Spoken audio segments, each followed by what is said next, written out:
When a new season begins, there's a lot of anticipation, a lot of unknowns, and a lot of expectations. While the start of the Pro Series season didn't begin as expected, the admins, the fans, and the drivers have had an extra week to build up the hype. 60 drivers are registered here to take part in the Season 6 opener for the area Florida State Builders Pro Series here at Daytona. My name is Finney Dacuna here with Connor Horner, Hunter Sluppy. Guys, glad to be back with you in the booth once again. As always, for Season 6 now of the Area Pro Series here at Daytona. We've seen some fantastic racing in the past, in years past, and I expect nothing less for here today.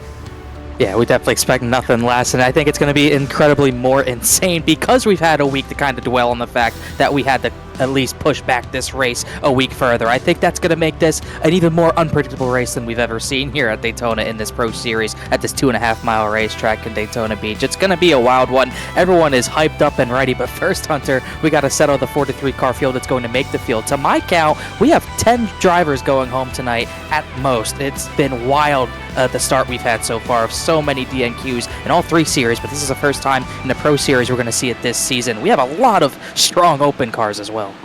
Yeah, very similar to the Truck Series from the previous Tuesday night to kick off the season at Daytona. We had to send some drivers home, and we haven't really had the chance to do that yet in the Florida State Builders Area Pro Series. As we look at the current conditions, I think it's a bit unusual to see a track temp that low, especially for Daytona with how hot it is, the humidity, getting into the slickness of the tires on the racetrack.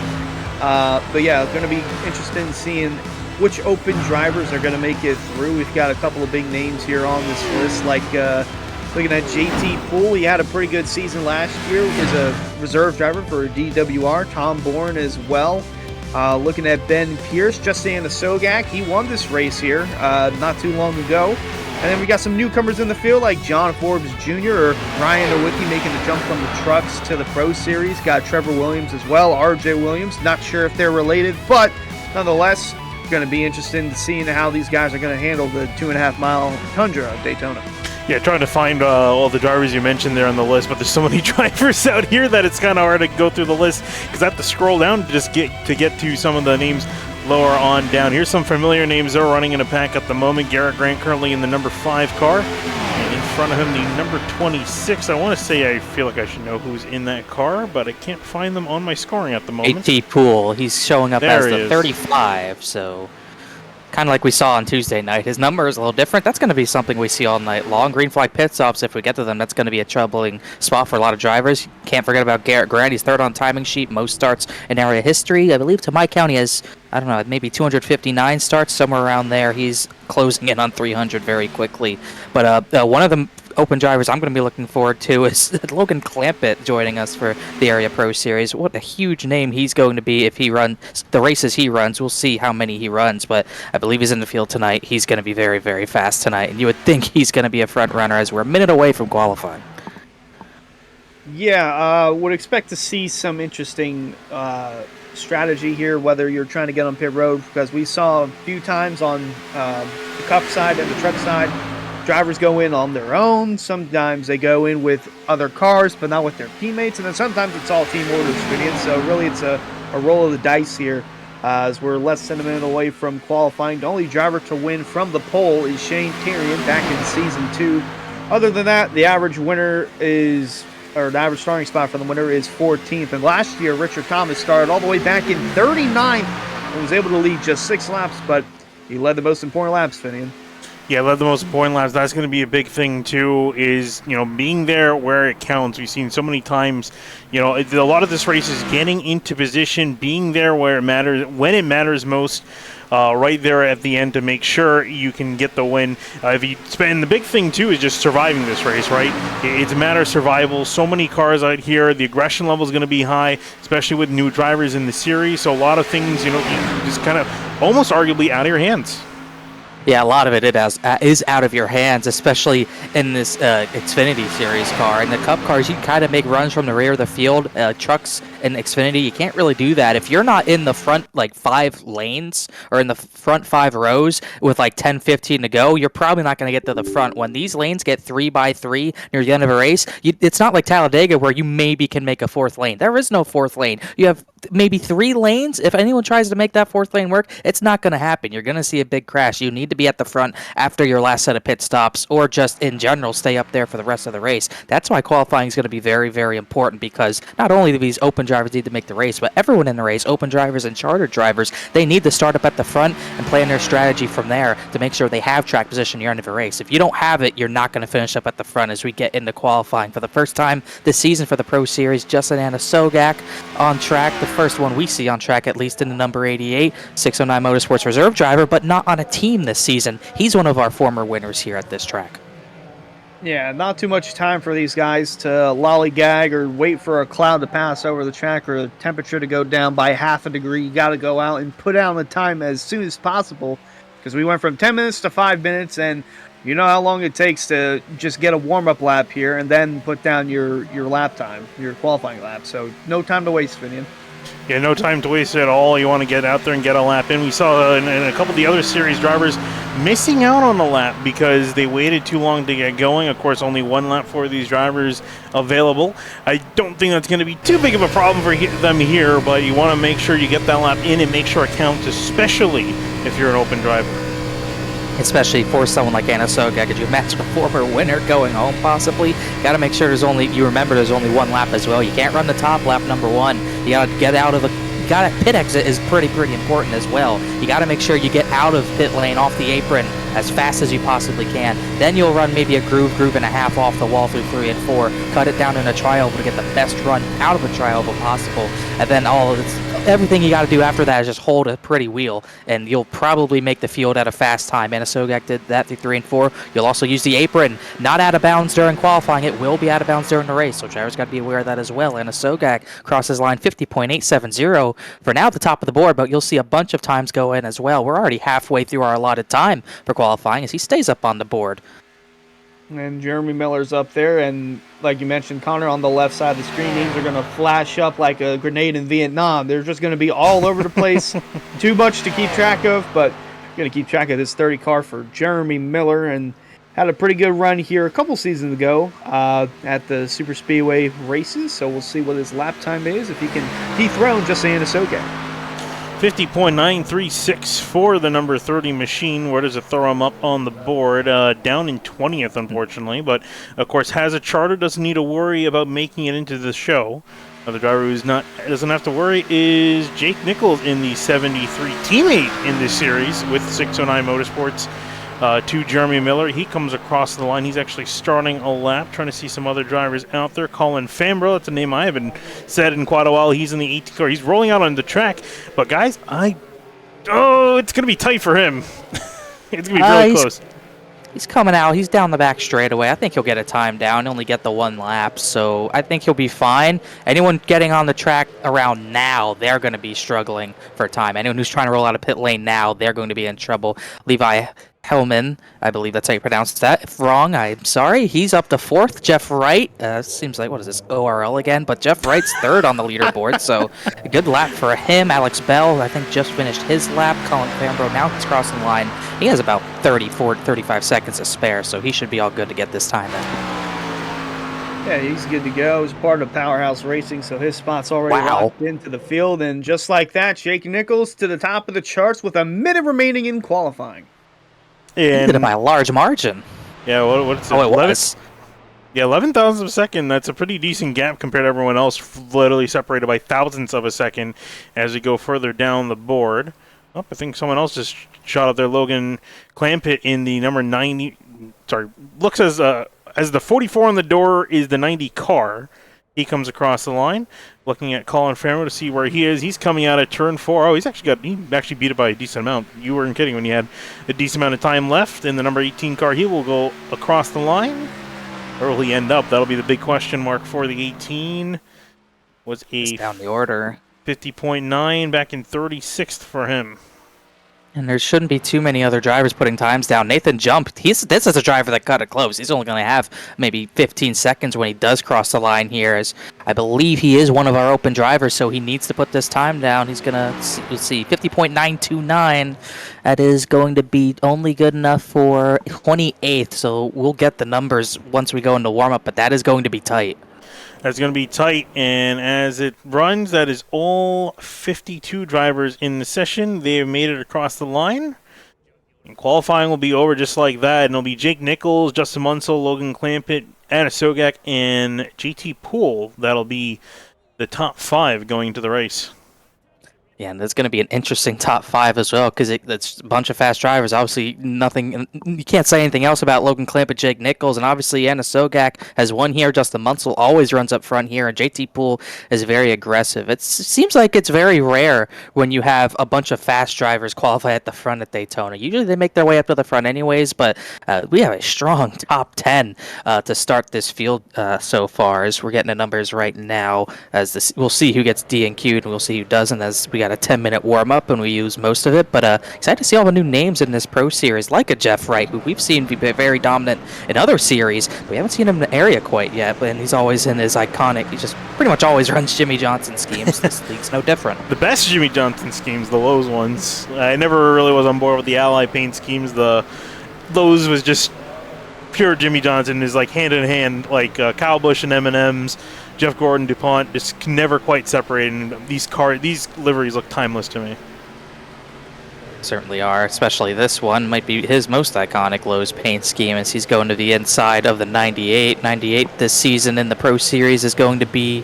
Actually, I don't see a 98, so I don't know who that is. Yeah, but this is the troublesome thing. There's a 14. Connor Kresick. Connor Kresick on the 14. He's reappearing for this season. Rafe Slate. Rafe Slate in the 26. There we go. Yeah, it would be really nice if guys can sort the numbers out on their doors. Scored as the 26, well, he's running the 98 number. Yeah, Jake, he was supposed to be the 98, though, Hunter. Yeah, I'm not sure why that is, because he is listed as 98 unless there was some last-second change. I think people join the leagues late, and sometimes this happens. It happened Tuesday night as well. That's happened in the SRO Esports Series, where you get one driver that joins in without a number set, then they take someone else's number, and then it kind of gets like a domino effect down the order. Everyone's numbers get mixed up. Zach Carr running out there in the 97 machine. He's going out there with Alex Bell, and I believe that's Alex Bell in the 15. Yep, there he is. Another familiar name. No shortage of sponsorship for Century United. He's got Midnight Energy on alongside, as they did last season as well. Ryan Hart's in the 54 machines out there, the Bet MGM car. He's always fast here as well. Yeah, well, I'm expecting big things from him this year. Although internet has been a little bit of an issue for Ryan Hart's so far this season and towards the end of the last season. But like I said, expecting big things from Hart's. I think he's definitely got it capable of running up front and being able to win these races. But it's all a matter of just keeping that internet connection stable. His average finish was 26th last season. That is on Ryan Hart's like. Riding on board here, Justin Munsell, one of several drivers with an in-car camera, or driver camera, I should say, riding on board with them as the race goes on. We'll see, I believe all of them made it on through, and I think almost all of them have charters, so as they get on the track, we'll get to them as the sun begins to set. That's going to look awesome as the race goes on. Get into darkness. Weather-wise, I don't expect much to change. It's already fairly cool. 79 in the air, 86 on the track. That'll only cool down as the sun begins to set.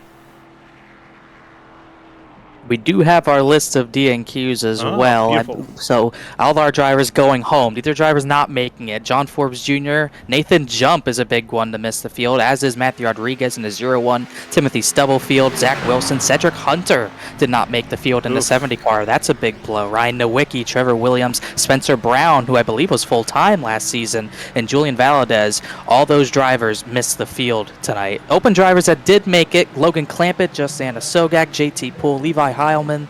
Devin Johnson, Andrew Payne, Braxton DeWeese, Tom Bourne, and Ben Pierce was the last driver in on time. And looking at the times that we have, Hunter, we had 1/1000th of a second separating the last driver in and the first driver out. That's how tight it's going to be all season long. Yeah, I mean, especially at a track like Daytona, where we saw it in the Area 500, saw it in the Area Truck Series as well, just that slim margin, those thousandths of a second. It's just, what could you have done better? Was it getting off pit road? Was it getting up near the wall? Was it turning down this way in the turn? Was it turning down that way on the front stretch? Very minimal error there that could have been the determining factor, missing or making the field. I just want to give a shout out to the Area iRacing Twitch channel. Race fans, be sure to subscribe to the Area iRacing Twitch channel as a subscriber. You'll have Area iRacing emotes to use in chat and earn double channel points that you can use to redeem for free merchandise for just $5 a month. Join today. And also, thanks to our starting grid sponsor, Central Mobile Homes. Looking for a small or a large home, a new shed, or a Triple Crown trailer? Look no further than Central Mobile Homes. They've been proudly serving Florida customers for over 28 years with a plethora of small and large home floor plans, shed designs, and Triple Crown trailers. Available in LaBelle, Okeechobee, Clewiston, and Sebring. Head to centralmobilehomesinc.com to get started today. And speaking of our starting grid, waiting for the admins to finalize the entries. They already have the list. Just get everything sorted, finish the drivers' meeting, and then we can get out there and go racing. How chaotic are we going to expect this race to be? You know, we see across all three series, all the cars race slightly differently. The trucks and the Xfinity cars a little bit more similar to each other compared to the next gen, which is almost its own beast entirely. I mean, Connor, I know you had a lot of seat time in all of the cars. What do you expect this race to end up being? I think it's going to be a little bit chaotic. I don't think it's really because of how these cars race. I mean, these cars are on edge compared to anything else we drive here, just because of how light the rear is, especially entering the corner. I think that's going to be a big point we see into the corner when these cars get light. That's where we could see trouble. But I'm really thinking it's going to be chaotic because of the longer wait that we've had, as we see the onboard here from Travis Beckner a little bit. It's not really VR, but it's more like close enough. A POV, which is pretty cool to see. But I think it's going to be chaotic because of the week-long wait that we've had to see for this Pro Series. Everyone's very giddy and on edge, ready to race this track like they were ready to last week. But I think that's going to cause some chaos. I think everyone's going to get a little over-aggressive and maybe overhyped for this. So we could see a lot of chaotic things happen tonight. That's what I'm predicting. Yeah, I would expect it to be somewhat towards the middle and the back half of the race, definitely for that aggression to come out. I wouldn't expect the first 15 laps or so, guys, to be making aggressive moves, trying to go for the win when we're not even 5 laps in, 10 laps in, you know. So I think at least the first 15 laps fitting, we'll see it go clean and green. As for the rest of the laps, no clue. All bets are off. I think it's really going to be a matter of just when do we get our first caution. I think that's when things will start to play out more from there. We'll start to get more and more yellows. We always say cautions breed cautions, and that is very much true here as we look at Braxton DeWeese in a Ford Mustang. And looking at the entry list, not too many Ford Mustangs are hanging around the field. I see a lot of Chevy Camaros and quite a few Toyota Supras. Not too many Fords out there. I think one of 3. Usually the Toyotas that are kind of lacking numbers, but the Fords also at the same time kind of struggle as well. But DeWeese was very fast last week for Daytona, got on the front row. I believe he finished second in his duel, so he was very fast, but was not able to get the finishes he deserved in the Cup Series as we cross over to the race. So we'll see what DeWeese can do in his Mustang tonight. All right, well, the timer went down, Finian, and it looks like we're about to get our starting grid rolling. So, folks, grab your water, grab your Gatorade, grab your popcorn, grab everything you need. Strap in for the next 90 minutes. Yeah, I was going to say, I'm going to need a glass of water after I'm done reading off all these names here, as you'll try to get started with them as quickly as you can, because we have a lot of names to go through. Going through your starting grid there, looking on the left-hand side of the screen, you see Jake Nichols in the 73 starting off in first. Next to him, Justin Munsell lined up in the second-place car in the 6th. And then the third position, row number 2 of the night, is going to go to Logan Clampett, who's always been a fast driver when he was a pro. He's in the 90 tonight. He might show up as 44 for us, though, but he'll be 90 on the ticker. Justin Sogak, Season 4 winner here, starts 4th. Moving on back to row number 3, JT Poole lined up in 5th in the number 35 car. Next to him, James Scioli lined up in the 7, rolling off in 6th. Scioli's going for, I believe, 4 in a row this season. The number 48, Jeff Wright, will start in the 7th position in his Area Pro Series debut. Levi Heilman, I don't believe he's made a start in the series either, but he'll start in the 8th position. We go on back to 9th place. It's going to be Ray Slate in the number 26 machine. Next to him, Brody Falker rounding out the top 10 in the 42 car. 11th position, Brad Slaughter Jr., always a threat at these super speedways. And then 12th position, 609 Motorsports driver Philip Groner, also making his Pro Series debut. Moving on back to 13th, Matthew Bell in the number 43 machine, ready to get going. Justin Fuller next to him, 55 car, lined up in 14th. 15th position, the 61 of Bronson Stafford, a staple of this series and of area as a whole. And Devin Johnson will be driving the iconic number 3 car. He'll start 16th. Moving on back to 17th place is going to be Cameron Hearn, lined up in the 4. Next to him, Garrett Grant, going to be rolling off in the 5 in 18th. 19th position goes to the 87 of Blaze McKinney, and David Weishart, another threat at these tracks, or really at any track. He'll start just inside the top half of the field's 20th position. Moving on back to 21st is going to be Andrew Payne, lined up in the 77 car. Next to him, Ryan Hartz in the 54 in 22nd.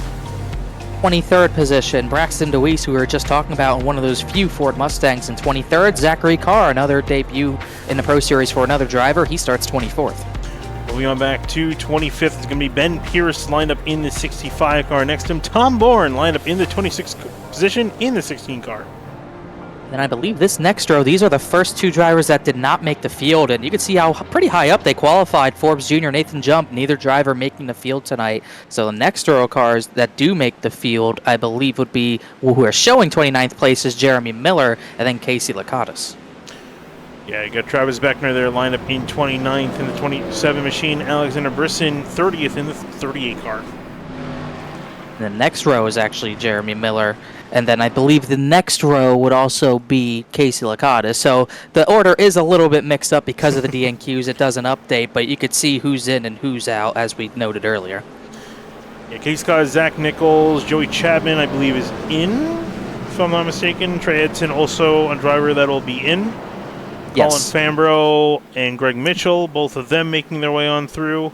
Alex Bell in 39th in the 15. Connor Kresick in the 14. Timothy Suffield, Shane Abbey, also back there as well. I think a couple more. And then Zach Wilson was one of the drivers that did miss the field. I believe Alex Weaver might be starting. He might be one of the last drivers in. So a lot of DNQs tonight. Cedric Hunter, Ryan Nowicki. Maybe Kyle did fix this because he said he was going to talk about doing it. I don't think he did. I don't think so, but it's kind of weird. It's showing them differently. But you could see a lot of the DNQs back there, like a Spencer Brown, who was one of those drivers that did miss the field. All right, guys, before we go, Green, pick me a winner. Who do you think's got what it takes to win here?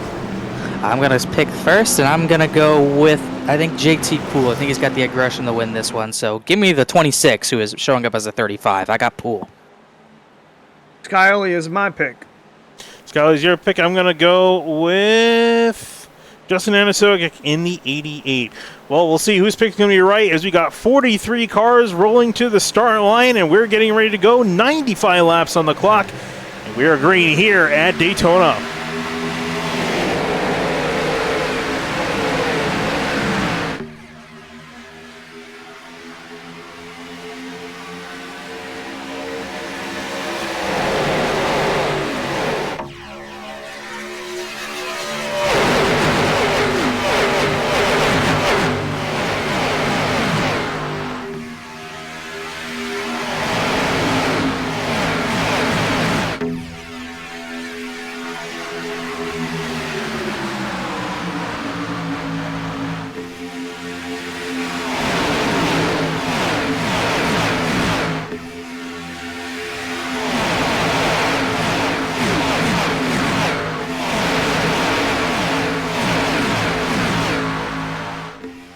Field rocketing out of turn 4 and back to the start-finish line will be Jake Nichols that'll lead lap number 1, and everyone still very much in formation. And we aren't seeing anyone go 3 wide quite yet like we saw in the truck race last Tuesday, but everyone's still pretty orderly. We'll see drivers trickle to that third lane in just a little bit of time, and I'm sure of it, but Nichols Bunsell definitely secure with just leading their lines right now. 73 was very... Oh, crash! Wreck in the back. This is big crash at the back. Lakatos, I think car's in it. Huge crash out of turn number 2. We didn't even make it a lap and a half. No, he didn't. Did not take long at all. I saw Casey Lakatos at the center of that and already got some race cars destroyed. on the back straightaway. Well, let's take a look and see what happened here. Ryan Swan got totaled out of that. Got our first replay. Right on board, Bryce Senezak, one of the drivers further on back to see what happened. The car went up the hill. I think, was it Licata? He was the victim of that. I'm not sure who started that. There's like a big checkup out of too from someone. I'm not sure why there was a checkup, but that's what it looked like happened. See where Licata is running. There we go, because we know that he was the one. Oh, a big checkup on the inside lane. The 14 McCresick getting out of line. He made contact, and then everyone else getting involved around him. Bryce Senezak was one driver who took a big hit. It looked like Zachary Carr was at the front of the line and maybe started this stack up. We're getting where Jacob Bell said the 97's connection went bad, and that's why he was going slow, and then it caused a big stack up where it kind of ends with O'Kresick and Chapman.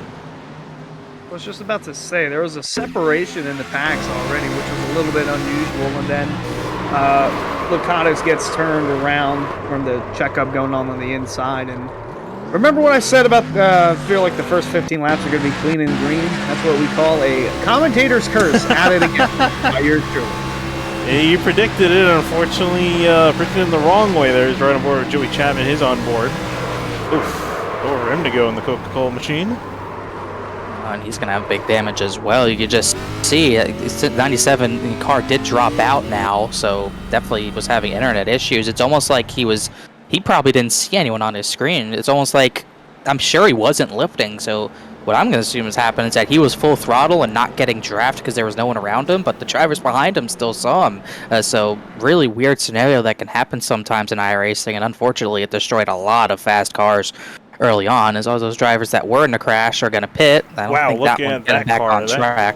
Ryan Swan, his car is particularly destroyed. Not good at all.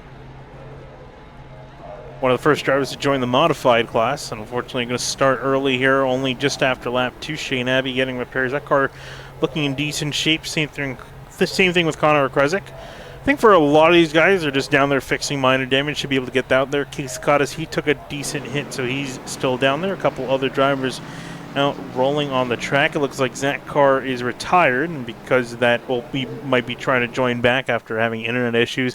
And that's the most frustrating thing. And if you need to ask anyone about that, we were talking about it before in the pre-race. Ryan Hartz can tell you all about that. Yeah, he's had a lot of issues to start the season. I think he lagged out of a shootout 3 to 4, maybe 5 times. Lagged out at Texas, too. And yeah, he did lag out at Texas as well. So he's definitely going to hope it doesn't happen tonight, happen to someone else. So maybe it's good luck for him in the BetMGM Toyota Supra as he's sitting in 20th. I believe he got through that unscathed, but a lot of drivers who are unfortunately not going to be able to recover from this, like the 20 that we saw. Bryce Senezak, Case Licata, those are the 3 cars that took the biggest hits out of that crash. Yeah, the BetMGM car made it through, but the FanDuel one did not. So victory to BetMGM as far as that goes. Still early on, though. Jake Nichols going to lead the first few laps of the season, and without any pressure behind him because we're under yellow. But yeah, kind of odd to see the first yellow take place this early. I do want to say the last 3 seasons we've had overtime finishes, so it might be trending towards that. But the first 2 seasons, I wanted to say we had early yellows but long green flag runs to end this one. So maybe this is a trend that we're starting to see go in the opposite direction where we get some long green flag runs in. Fingers crossed that we can at least get 5 laps in of green flag runs. Definitely could be here. We got 1 lap to go to green. Just want to take this time to thank our replay sponsor, Hendry County Motorsports Park.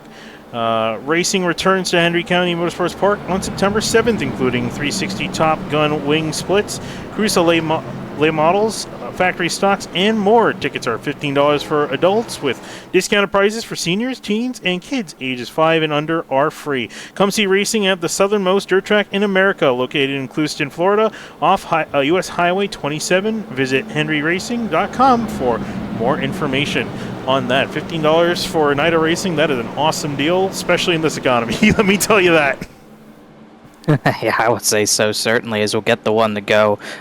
We already have it, excuse me, as looks like 73 is going to take the top line. Might be to benefit Anna Sogak, who is not on 6-9 Motorsports, but he is the reserve driver for the season, so maybe those two are going to try to work together. Plus, Anna Sogak knows how to stay at the front at these super speedways. It's kind of why he won 2 of 3 in Season 4. He won the Truck Series race, and then he won the Pro Series race.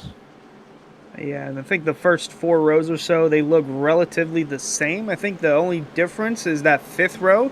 I think Brody Falliker was restarting on the outside, or the initial start was on the outside lane, going to restart on the inside lane here, and some guys in the back still trying to get sorted in. But Logan Clampett going to be behind the 6 on this restart of Justin Munsell. Could see the 6 of Justin Munsell go to victory lane. He's been so close time and time again. I feel like at some point this season, Season 6 for the 6 car, will be the one where he breaks through to victory lane. Well, we'll see what happens here. Getting the restart here. Lap 5 coming to lap 6. Pace car off again. And most of the field is still with us, ready to get rolling. We're off and away back here at green. A little bit of a combobulated start there for drivers on the outside lane trying to get going, but a great start for the 73 of Nichols and the 88 of Justin Anasogak. And I believe that played out exactly how they wanted it to. Those two getting out in front, and they'll be able to come down whenever they want to, really. They got that big of a jump to have all the time in the world. There's someone looking back there, but hasn't caused anything quite yet, as now here comes some battle to the top side, and Sogak almost looked like he wanted to block Munsell, but wasn't able to do it. And Munsell's got a mirror full. That's 7 of Skyoli, and then behind him it's JT Poole pushing through it again. A little bit of a run, but we've seen here that the outside lane, you get the run on the straights, but on the inside lane, they get the runs through the turns. Right now, that's all that Justin Munsell sees. No one in front of him except that 73 of Nichols to the inside. Having a bit of a drag race with the 73 off at turn 4, trying to see if he can beat him at the line, and it doesn't look like he was quite able to get there this time by. It was off by a couple thousandths of a second. Just trying to see if he can get something going with James Skyoli. Back in Rick's Hot Sauce colors. I feel like it's been a long time since I've seen him with Rick's Hot Sauce on the hood of that car. Been bearing that for quite a while. Changed sponsors and changed teams in the Cup Series.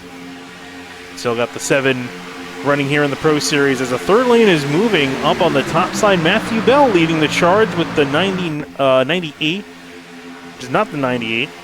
Rafe Slate Showing showing 25th.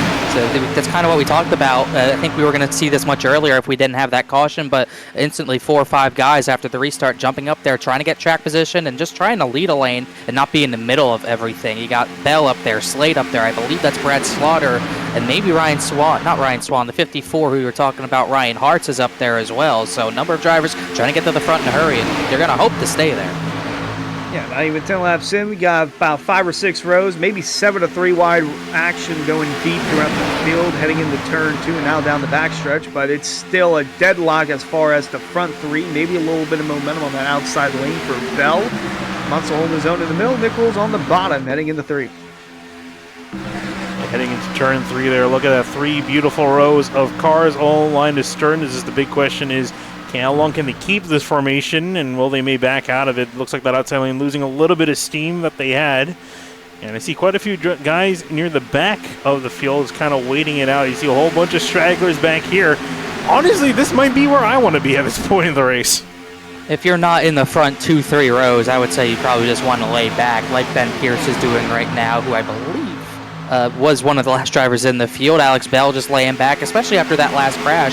Saying that, the last crash we saw was at the back of the field and caused by AirNet. So it's kind of, pick your poison of where you want to be. Do you want to be at the back? If there's a crash, you might lose the draft. But if you're at the front, you're probably in the crash no matter what. So it's kind of pick your poison at this point. They're 3x3, but like you were saying, Finney, and the top line kind of dying because it looked like that 43 had a little wiggle through 3 and 4 last time by. Yeah, there's some cars that are better being pushed than others, and Bell was able to be out there for a little bit, but I don't know if it's just the bad run that he had and he's still trying to regain momentum, but some guys are like that where they would prefer pushing or being pushed, and looks like the outside lane's starting to get a little bit of momentum, a little bit more stability, although not as many cars as the middle and the bottom lane. Yeah, they're still trying to get something going on the top 9. Quite as strong as they were initially at the front of it. I think they lost a few drivers out there helping them. I think only 5 cars in that outside lane are at the moment. The big thing, though, is that these leaders are approaching some lap traffic. There's been a couple cars. They passed Shane Abbey not too long ago, and they got 2 lap cars on different sides of the track. That is a recipe for disaster. Hopefully they can figure this out. especially when they're 3x3. Joey Chapman went to the apron, which is probably the right call, but when you're 3 wide at Daytona, there's not a lot of room for 4. So Matthew Bell's going to have a decision to make if he wants to push this 4 with how big of a run he has, and he wasn't willing to do that. Kind of how we saw the truck race end with a crash because of lap traffic in the bottom lane, but this time, so early in the race, Matthew Bell just decided to back out of it and bite the bullet. You got a car spun in the grass. I think that was Joey Chapman. I think he tried getting out of the way too much because he's going through the grass. Yeah, it's 3 laps down. I think just trying to stay out of harm's way. Unfortunately, things going from bad to worse for him.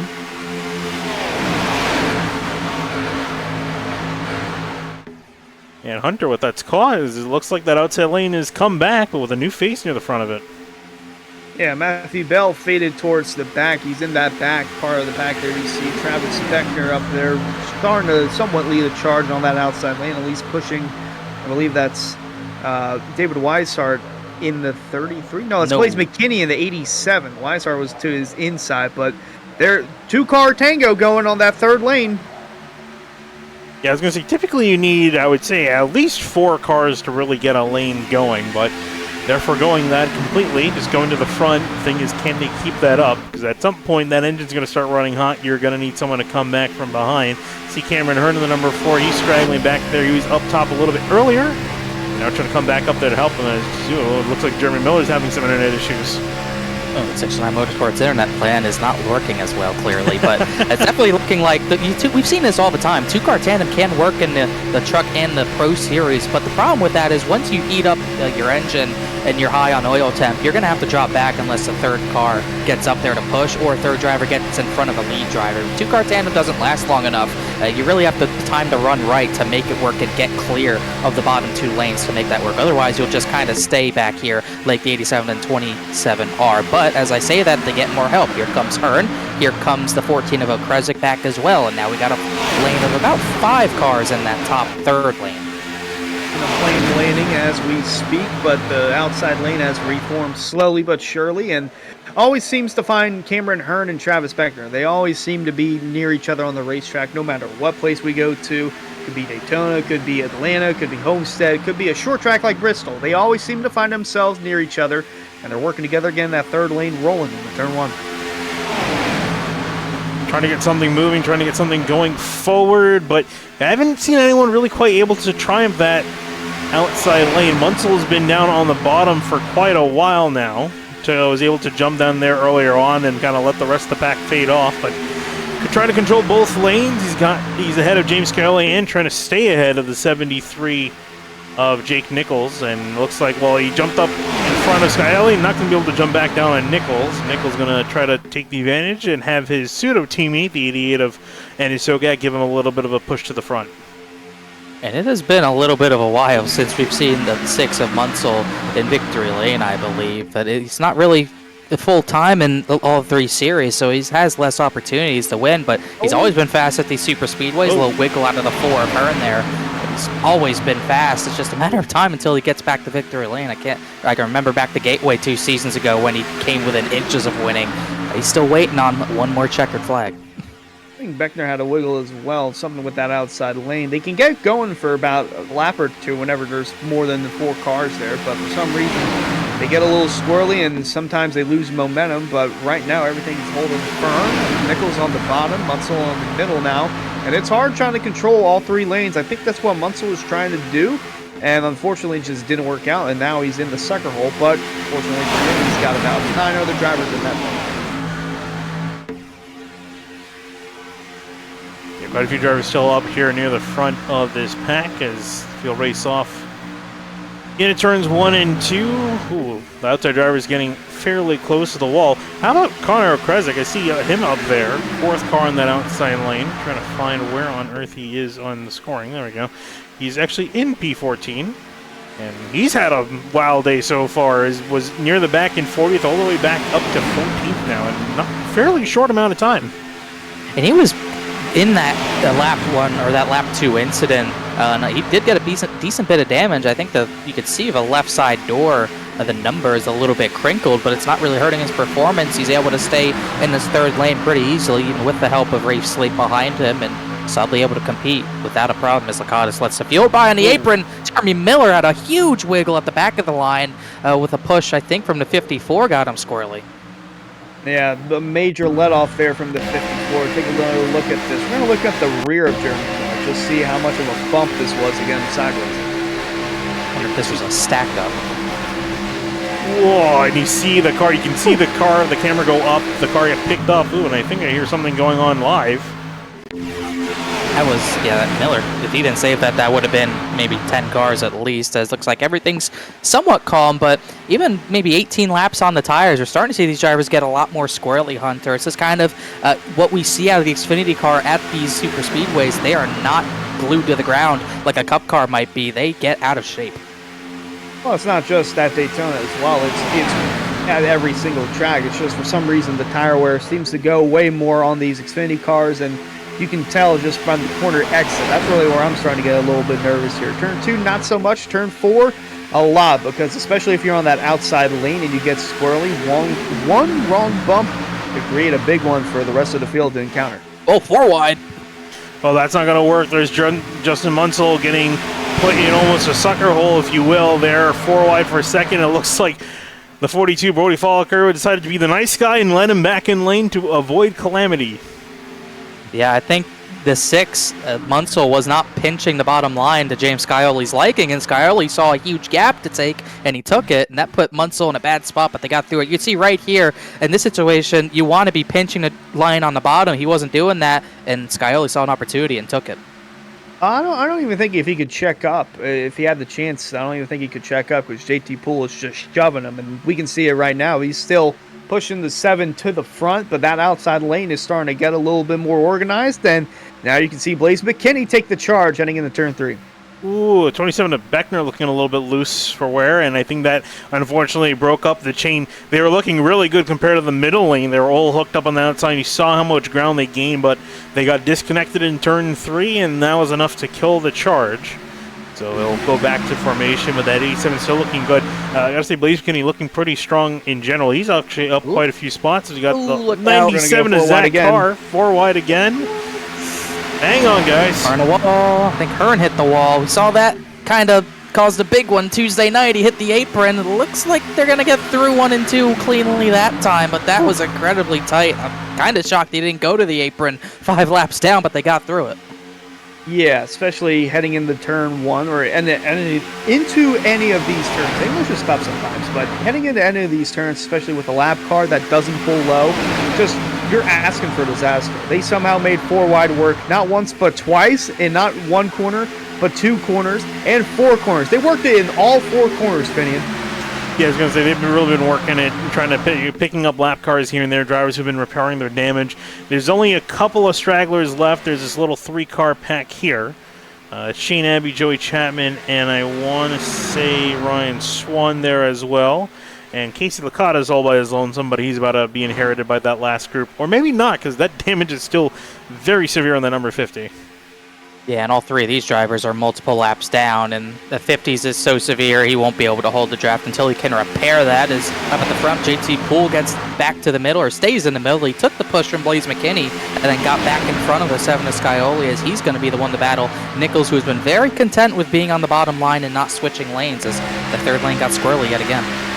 Yeah, him and the Gang have something going on the bottom. Logan Clampett there as well. Then on board the bumper of JT Poole. Getting a good look at that Rick's Hot Sauce number 7 from Scioli. And a good look at Ricky Bobby looking at the rear of his setup right there in the background. But Poole holding his own in the middle. McKinney still getting a run on the outside. And it's on the straightaways, Finney, where we see that 3rd lane start to move forward. And JT Poole flanked on dry drive. Whoa! Big crash. This is going to be a huge crash. This is everyone in the field at the front. Big crash here, and all drivers scattered across the back straightaway. Hoods being torn off, bumpers being torn off.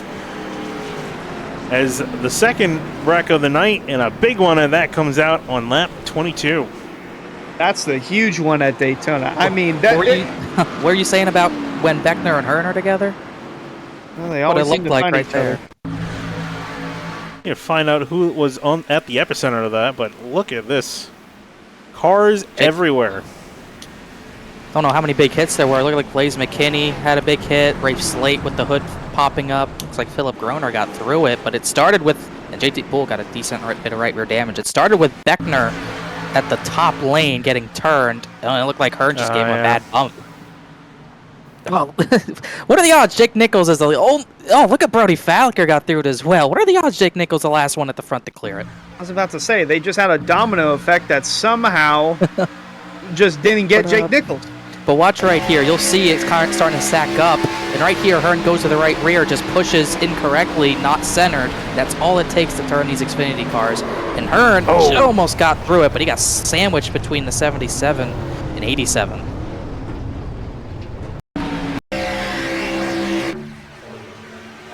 You see right here, just all that energy, and you can't push the pusher, and that's what that was. Look at all these cars in it. Yeah, a whole bunch of cars sideways. Salvador is picking up damage there. I'm trying to see if anyone made it on through, mostly unscathed. I saw Brody Falliker, the 42, just snuck by. See Jeff Ray, he went for an excursion. Oh, he got knocked off, took the road course chicane a little bit. And he actually got lucky. He caught that little access road down there, was able to get enough grip to keep it off the wall. I doesn't get much closer than that. Right on board with the blimp shot here a little bit more. Try to get as many replays as of this, because this is going to be a large damage report after this wreck. Yeah, and I'm still looking at the 42 was one of the guys who just skirted on by without going to the grass. You see right there, bad bump. Falliker barely taps the 4. You can see him up there just squeezing by JT Poole at the top of the screen. You can see all these drivers just stopping to get avoided. And like you said, that access road was a godsend for the 48. He is pointed towards the inside wall. Oh, David Weiser is just riding on board there. I haven't really mentioned him tonight. He got a door to the number 7 of Scioli. And he did a little bit of a pirouette in the grass. Right, take one more look. Take the static camera off of on the back straightaway. Cars everywhere. Look at that. Only about 1, 2, maybe 3 get through without having to take evasive action at the front. I think I saw Jeremy Miller make it through relatively unscathed. He's actually leading now. Right on board with the number 30 car. Oh, it's jumped on the brakes, jumped on the binders, hope for the best. And then saw the gap and went through it. It just had to slam on the brakes and wait for a gap to develop before safely getting through there. Same thing Brad Slaughter did, and he has found himself in the race lead in front of Jake Nichols because of that. I believe he might have taken fuel only. And what this does, I think it does cut a green flag pit stop out, Hunter. Before that, we were still probably looking at 2 green flag stops, but going green with about 70 to go, it should put us towards 1. Yeah, I would say so. Just 1 green flag stop, which is really going to make this a little more interesting because, like we said, we're going to see guys that are going to fly in 2 wide, 3 wide, 4 wide, or even sliding through, speeding on entry, and then sliding through their pit stall. At least with if there were 2 green flag pit stops, then the first one you would eliminate the mistakes. But with there only being 1 realistic opportunity to have the green flag pit stop, that error. The risk for that error increases because you don't have that time, you don't have that preparation. Unless you practice it, it's just going to hit you like a brick wall. It's taking a look at all the cars coming off of pit road. Saw Levi Heilman trying to get his damage fixed and get back on the track. He's got heavy damage to the nose of that car, so I have concern he's probably going to struggle like we've seen Casey Lakatos do. As you take a look at the field, not a whole lot of them in the main field. I think, let's see, back to 24th, 26th, 27th. And then everyone else is flying around the racetrack off of pit lane to get their repairs, get back on the track, and get, more importantly, back in the race. And Travis Beckner's down on pit road. He's a lap down. Yeah, it looked like the left front got slammed, so I think his suspension's broken. He's going to go laps down repairing that. But like you said... This is a live look at the Beckner cam, and that's not looking too good. It almost looks like the monitor's off. And you could see how many drivers are coming around. It was led by Levi Heilman, but Slate, McKinney, Scioli, Poole, Andrew Payne. Looks like they're going racing here. And a lot of people who are at the front, Hunter, so that's going to change maybe the vibe and the energy of that lead pack. We still got guys like Jake Nichols and Sogek up there, but for the most part, a lot of new front runners. Yeah, a good shakeup here, especially after that massive wreck. A lot of cars spinning on that backstretch, which I don't know if this track's ever going to get rescanned, Finian, but now that part of the track where everyone just spun out at, it's going to be all pavement, at least in the real-life world. I don't know about the sim, but yeah, a lot of cars spinning out, some guys with more damage than others, but we're about to cross the stripe and reach 70 to go here in Daytona. Now let's see what we got in store. 2 big wrecks early on. We'll see how these drivers are going to handle that. Let's go back green here. A big shakeup in the order. Miller leading them on down.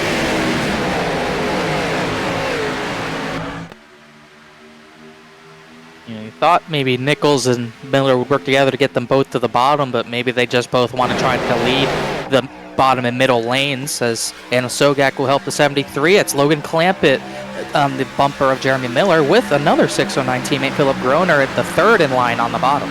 Here goes Clampett for the race lead. Yeah, Clampett's going to get that push from Nichols on that outside lane, still side by side throughout majority of the field. See the FanDuel car, I think that is, I want to say that was Alex Weaver in the 2090. Trying to make it a third lane going, but still just side by side drag racing through 3 and 4. Miller on the inside, Clampett on the outside. Yeah, Weaver in behind Matthew Bell. Very similar looking paint scheme, almost a same shade of blue right there and behind him in the 29 car. And I don't know if we're going to have a whole lot of cars enough to make a third lane go. I think they're going to might have to just sit in line at least till the field catches back up and they get those the old use lanes established. But it looks like a lot of drivers are electing just kind of hang back and relax a little bit, especially after 2 big wrecks.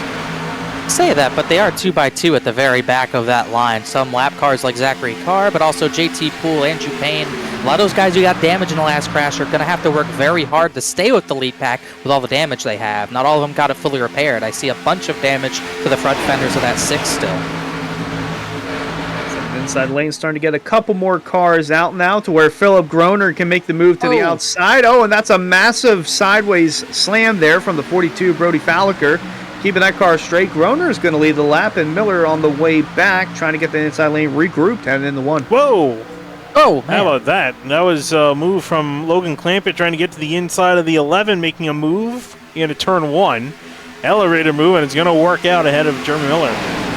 He just got clear of Miller to make that move, but he's got in a hornet's nest. He's got a bunch of teammates around him, and he's going to try to control all these teammates with Groner and Miller leading both lines. Groner's not going to pop out of line. He'll push the Clampett machine. I'll let Miller get back to the front. I guess you could say he clamped it down to the bottom, but now is leading that middle lane again. And the rate of Brad Slaughter, we know how well he is at the Daytona tracks, and especially at Talladega as well, the super speedways. His favorite driver was Dale Jr. Of course he's going to be good here. Here he goes to the outside, not going to lead the lap, but that number 8 is in the lead. New leader, Brad Slaughter, heading into turn 1. And look how well they get hooked up, and Clampett immediately leaving Slaughter out to dry. He's making no friends here. And he doesn't seem like he's interested in doing so whatsoever. Just wants to get to the lead and keep it there. Miller catching back up to him to give him a little bit of a shot. Falker in behind him. Back on the outside lane, Groner trying to give a push with Jake Nichols in behind him. And that move didn't really work for Clampett because there was no energy in that bottom lane. Miller had no push from the 42 of Falliker, so they're just trying to get back up to speed on that bottom line. Now they do through the center of the corner. They get that run through the corner to get back even with Clampett leading the bottom, Slaughter leading the top. But like you said, not enough to make a third lane quite yet. No one's willing to do it. Maybe no one can do it right now. A lot less cars in the field. Miller got sideways. He's been very out of shape off the front bumper of a couple of drivers tonight.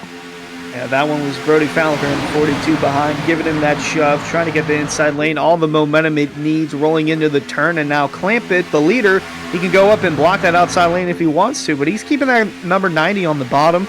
And then you got Brad Slaughter, and that is the 11 of Philip Groner with Jake Nichols on that outside lane, still pushing their way to the front in turn 3.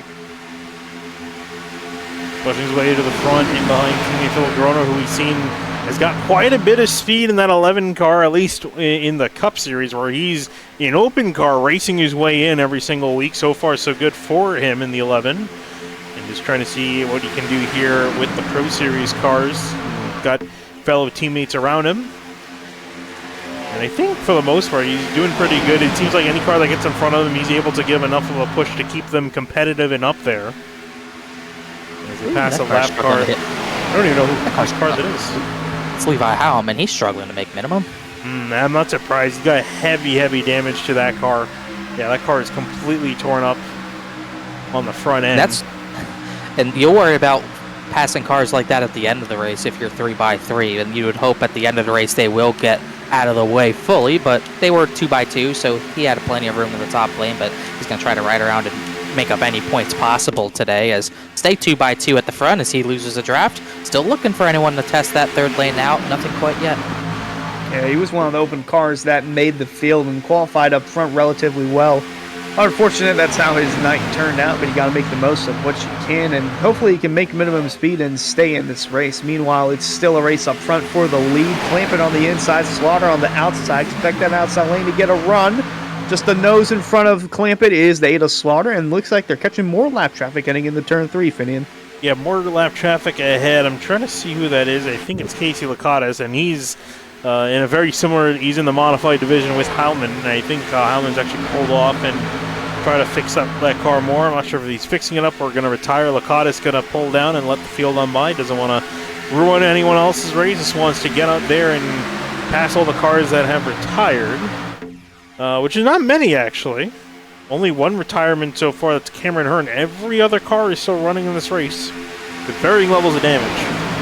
Yeah, Beckner was out of the race. He just got back on track 8 laps down, so the 50's passed everyone he possibly can for now, and he's just going to hope for more attrition to work out for him as we stay at the front. Really no changes. Everyone's staying in line this run, with Slaughter running the top line and then Clement running the bottom line. You see towards the back, got a couple of 3 wide rows. Whoa, we got cars on the apron back there. I think the 9 was someone I saw out of shape, Shane Therian, but I think we had another stack up, but they kept it straight. Nonetheless, on board with JT Poole, trying to navigate his way back towards the front. Like I mentioned, got Ricky Bobby in the back, one of the best to ever do it at Talladega. And look at him go, Finney. He's just working that third lane, starting to lead a charge of his own. Yeah, I think he started waiting. He wants to get a third lane going. Feels like he can lead it. You've got Alex Bellin behind him in the number 15, who looks to be committed to his efforts, trying to push that 35 car up to the front. Unfortunately, it doesn't seem like many others are joining him at the moment. Oh, there's a 22 ahead of him that jumped up when we were looking in behind. Trey Eidson. Yes. I haven't talked about him tonight. He led a few laps last night or Tuesday night in the truck series and was pretty fast in a different number tonight, but still trying to make it to the front. As we've seen a number of drivers blinking tonight. 48's the latest, but he's always had those issues, Jeff Wright has. But this is the first instance we've seen drivers once again, Hunter, willing to push that third lane and try to get up there. And we see Jake Nichols kind of in a circuit. They're kind of leaning towards going up there. They might want to try to get back control of the higher lane over Slaughter. And they might do that, as you see to the bottom. We got a whole row of gold cars there. One for a split second, the 22, the 14, and the 54 of Ryan Hartz. He had a moment there off turn 4 just a moment ago where he was squirrely on the corner exit, but was able to keep it straight and going. And now going to the third lane is the 73 Jake Nichols. One to take control. Slaughter in the middle. Clamping on the inside, heading through 3 and 4. Yeah, Jake Nichols joining up there on that top line, trying to keep them at bay. I think trying to make sure that he and his team in this series, 609 Motorsports, can control the race as much as possible. With several other drivers up near the front, they're doing very well as it stands. And that third lane up there is pretty much formed 6 cars strong. They're actually got more cars up there than in the middle lane. And as they go back 3 wide, you just kind of have to hope, keep your fingers crossed, nothing bad happens again. After seeing 2 big wrecks. One decent wreck and 1 major wreck as we're on 12 laps into this run. You can see all 609 Motorsports in each lane. The only driver not in there is Zach Carr, who had the internet issues. He's 5 laps down, but all the other 3 still kind of at the top, trying to make it work for all 3 of them. Kind of what we saw Monday and Tuesday night last week. All of them running well and ending up some with decent finishes, some not because of the last lap chaos that we saw in both series. But so far so good, as Nichols thought him and Philip Groner were going to go to that third lane, but Groner decided to stay to the middle lane. I guess they're going to try and get the Ada Slaughter out of shape, but it's going to be tough given that he's the leader now, and maybe this is a part of their plan. Let the 8 get out in front and try to make the decisions on his own, but it's still Nichols on the outside, Slaughter in that middle. Had the opportunity to go down low if he wanted to, but that lane's still being led by Logan Clampett. We look at the 14 of Okrezik. We mentioned earlier that he was in the middle of that first wreck and has now made his way back on the outskirts of the top 10 Finian, but nonetheless, his 14 car is flying. He's flying, but he's stuck at the moment. He's got cars on all sides of him at the moment. Can't go left, right, center, forward at least, or even back for that matter. So he's kind of stuck in the middle of this giant pack and has to figure out what he wants to do. He wants to stay here or pick a different lane when the door opens, if it ever opens for him. It's getting more aggressive, so he might not have an opportunity to clamp it. Went to the middle, in the middle of 3 and 4. Then Slaughter went a lane higher, got back in front of the 90 of clamp it. So now they're both in the middle. Jeremy Miller leading that bottom line as it got a bit hairy last time by through this corner. Now clamp it back to the bottom, trying to get the advantage on Slaughter, as these two are really the only two fighting hard to stay in front of one another. Yeah, Logan sure did clamp it to the bottom again, and there's Jeremy Miller nearly making contact with Brad Slaughter. They might have just scraped a touch or two, but that 8 car, not going to lead the lap, just barely missed it. They tied for that lap, but nonetheless, still a drag race with 3 lanes heading into turn 1, Finian.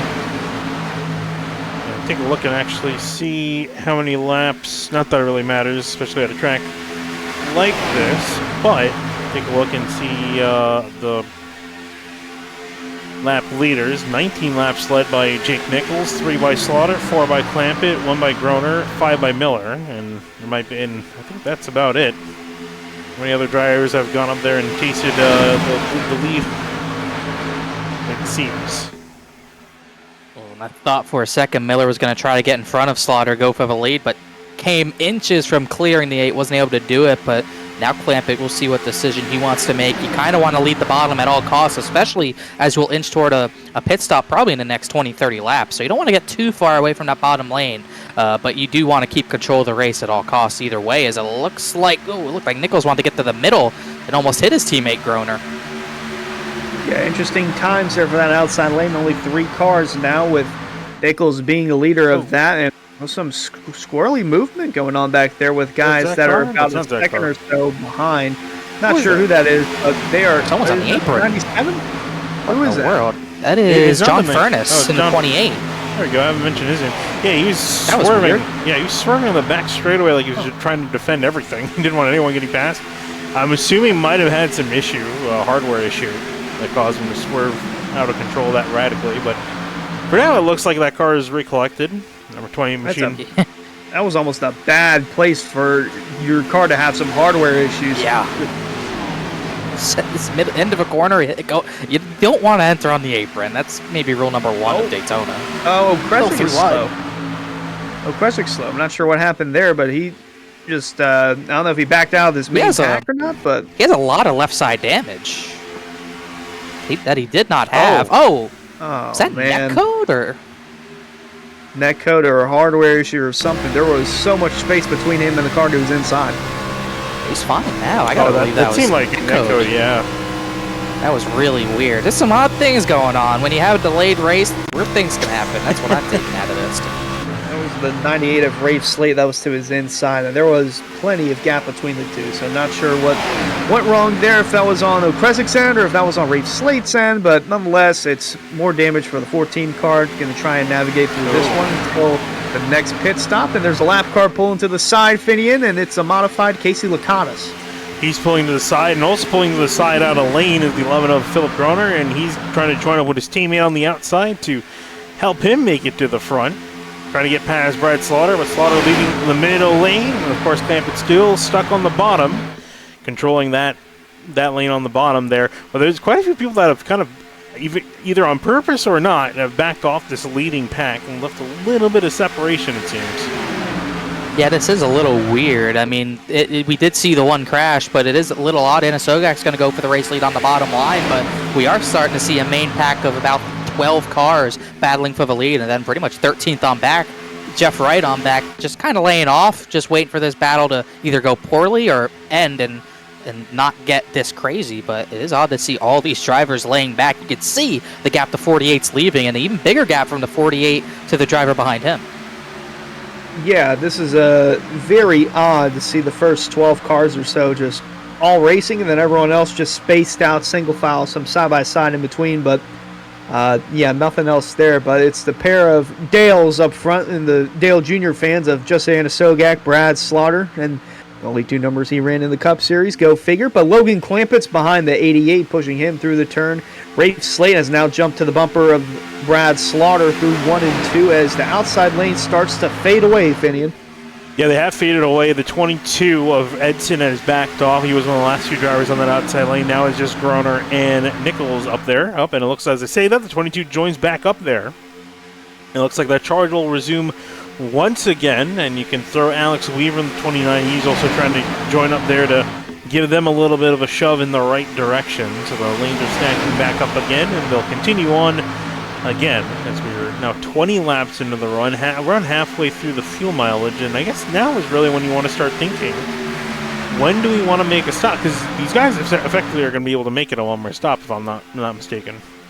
They should be able to. Most drivers last pit lap 23, lap 24, and that's about 70 to go. So you might want to pit. I'm trying to try to do quick math. Lap 60 if you want to do halfway.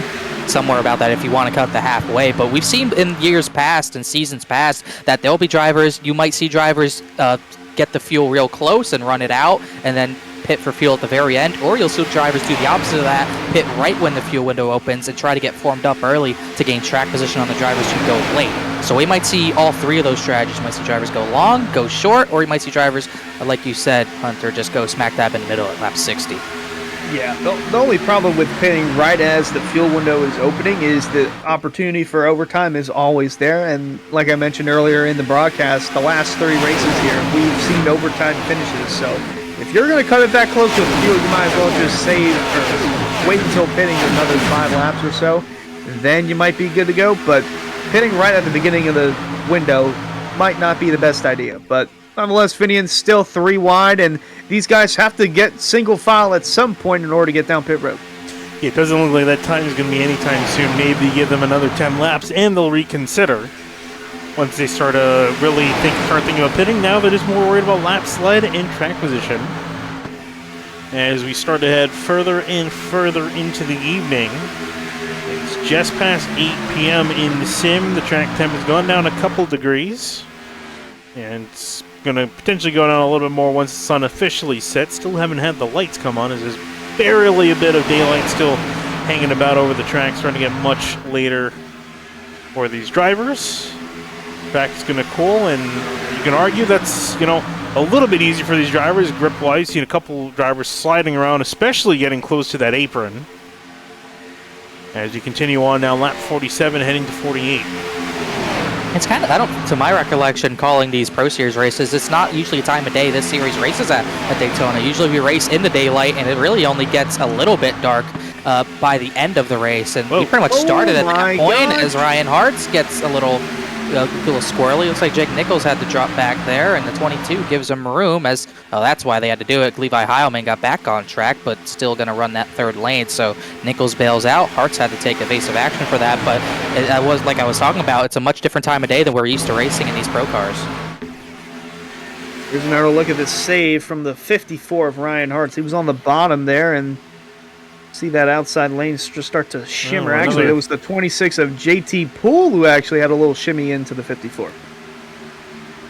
Looked like there might have been a little bit of neck coat on that contact as well. I think that contact was maybe a tiny bit more solid, though. I thought it was related to the 73 dropping back, but kind of looked like Poole lost track of where he was, came down a little bit. Was some neck coat there. No.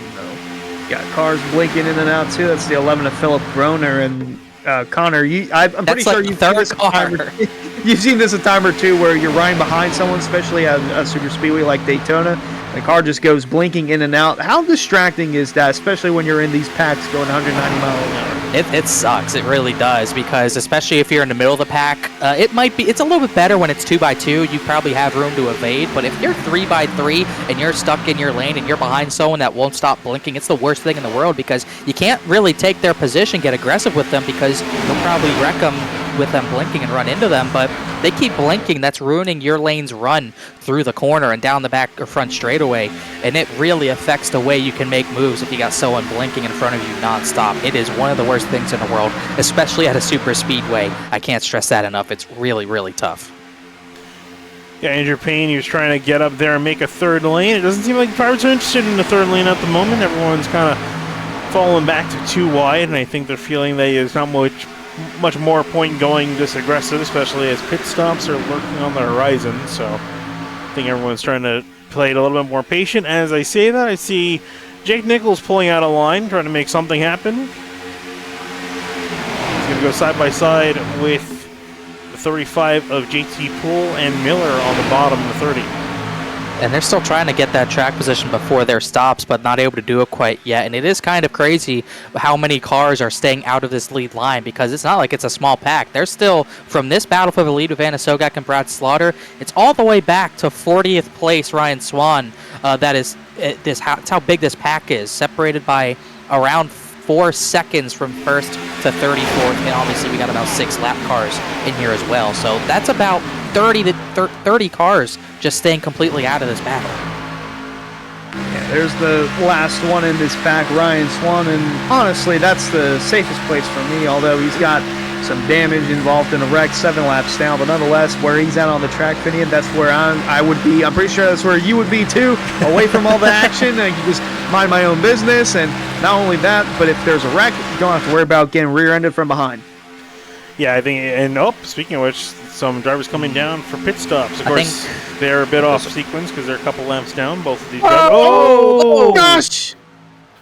That is not what you wanted. And I think Swan missed a stall. Oh, no, he hit the wall afterwards. These are drivers who took the wave around last caution, so they were short on fuel. And that is not how you pit. Usually you see crashes with maybe a dozen cars because it's so chaotic, but that's a crash with 1 car, 2 cars pitting. And even though Swan had the first pit stall, that threw him off, and that can always happen, Connor and Finian, where guys just try to slow it down, and then they slow it down a bit too much, and then they lose control and spin out on pit road, and you don't want to get caught up in that and get some unnecessary damage from it.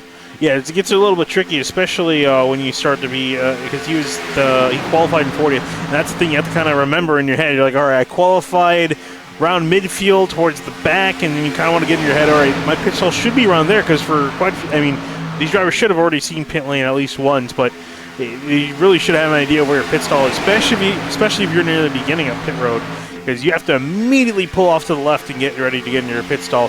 And the big thing, too, we see so many drivers make a mistake on, is slowing down for the box. Not just pit road. Slowing down into your box is usually a bigger problem because drivers are expecting better brakes that they have on pretty much every other track on the schedule. As the driver gets up on the wall, it's Trey Edson, and he recovers.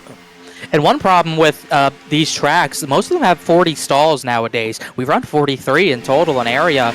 Just like the other 2 series here, those drivers who qualified 41st to 43rd, Furness, Senesac, Therian, all of them share stalls with the drivers who qualified 1st, 2nd, and 3rd. So you got to be aware of that as well. But it is very, very important to make sure you get slowed down the pit speed. And if you have one of those early stalls, you got to go all the way to the inside wall. You can't pit from the high side of the apron and then cut across 3 lanes. It's not going to work. You're going to get yourself turned.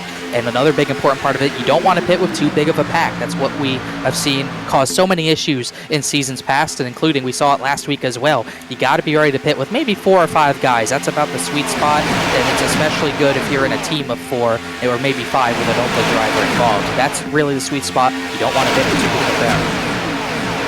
We are indeed in the sweet spot of the race where we're past halfway, about 41 to go. Next time by, these guys will cross the stripe. They'll reach 40 to go, but Jake Nichols finds himself leading again with Anna Stogak behind him, the reserve driver for Solar Flare. Actually, not Solar Flare. That's 609, I should say.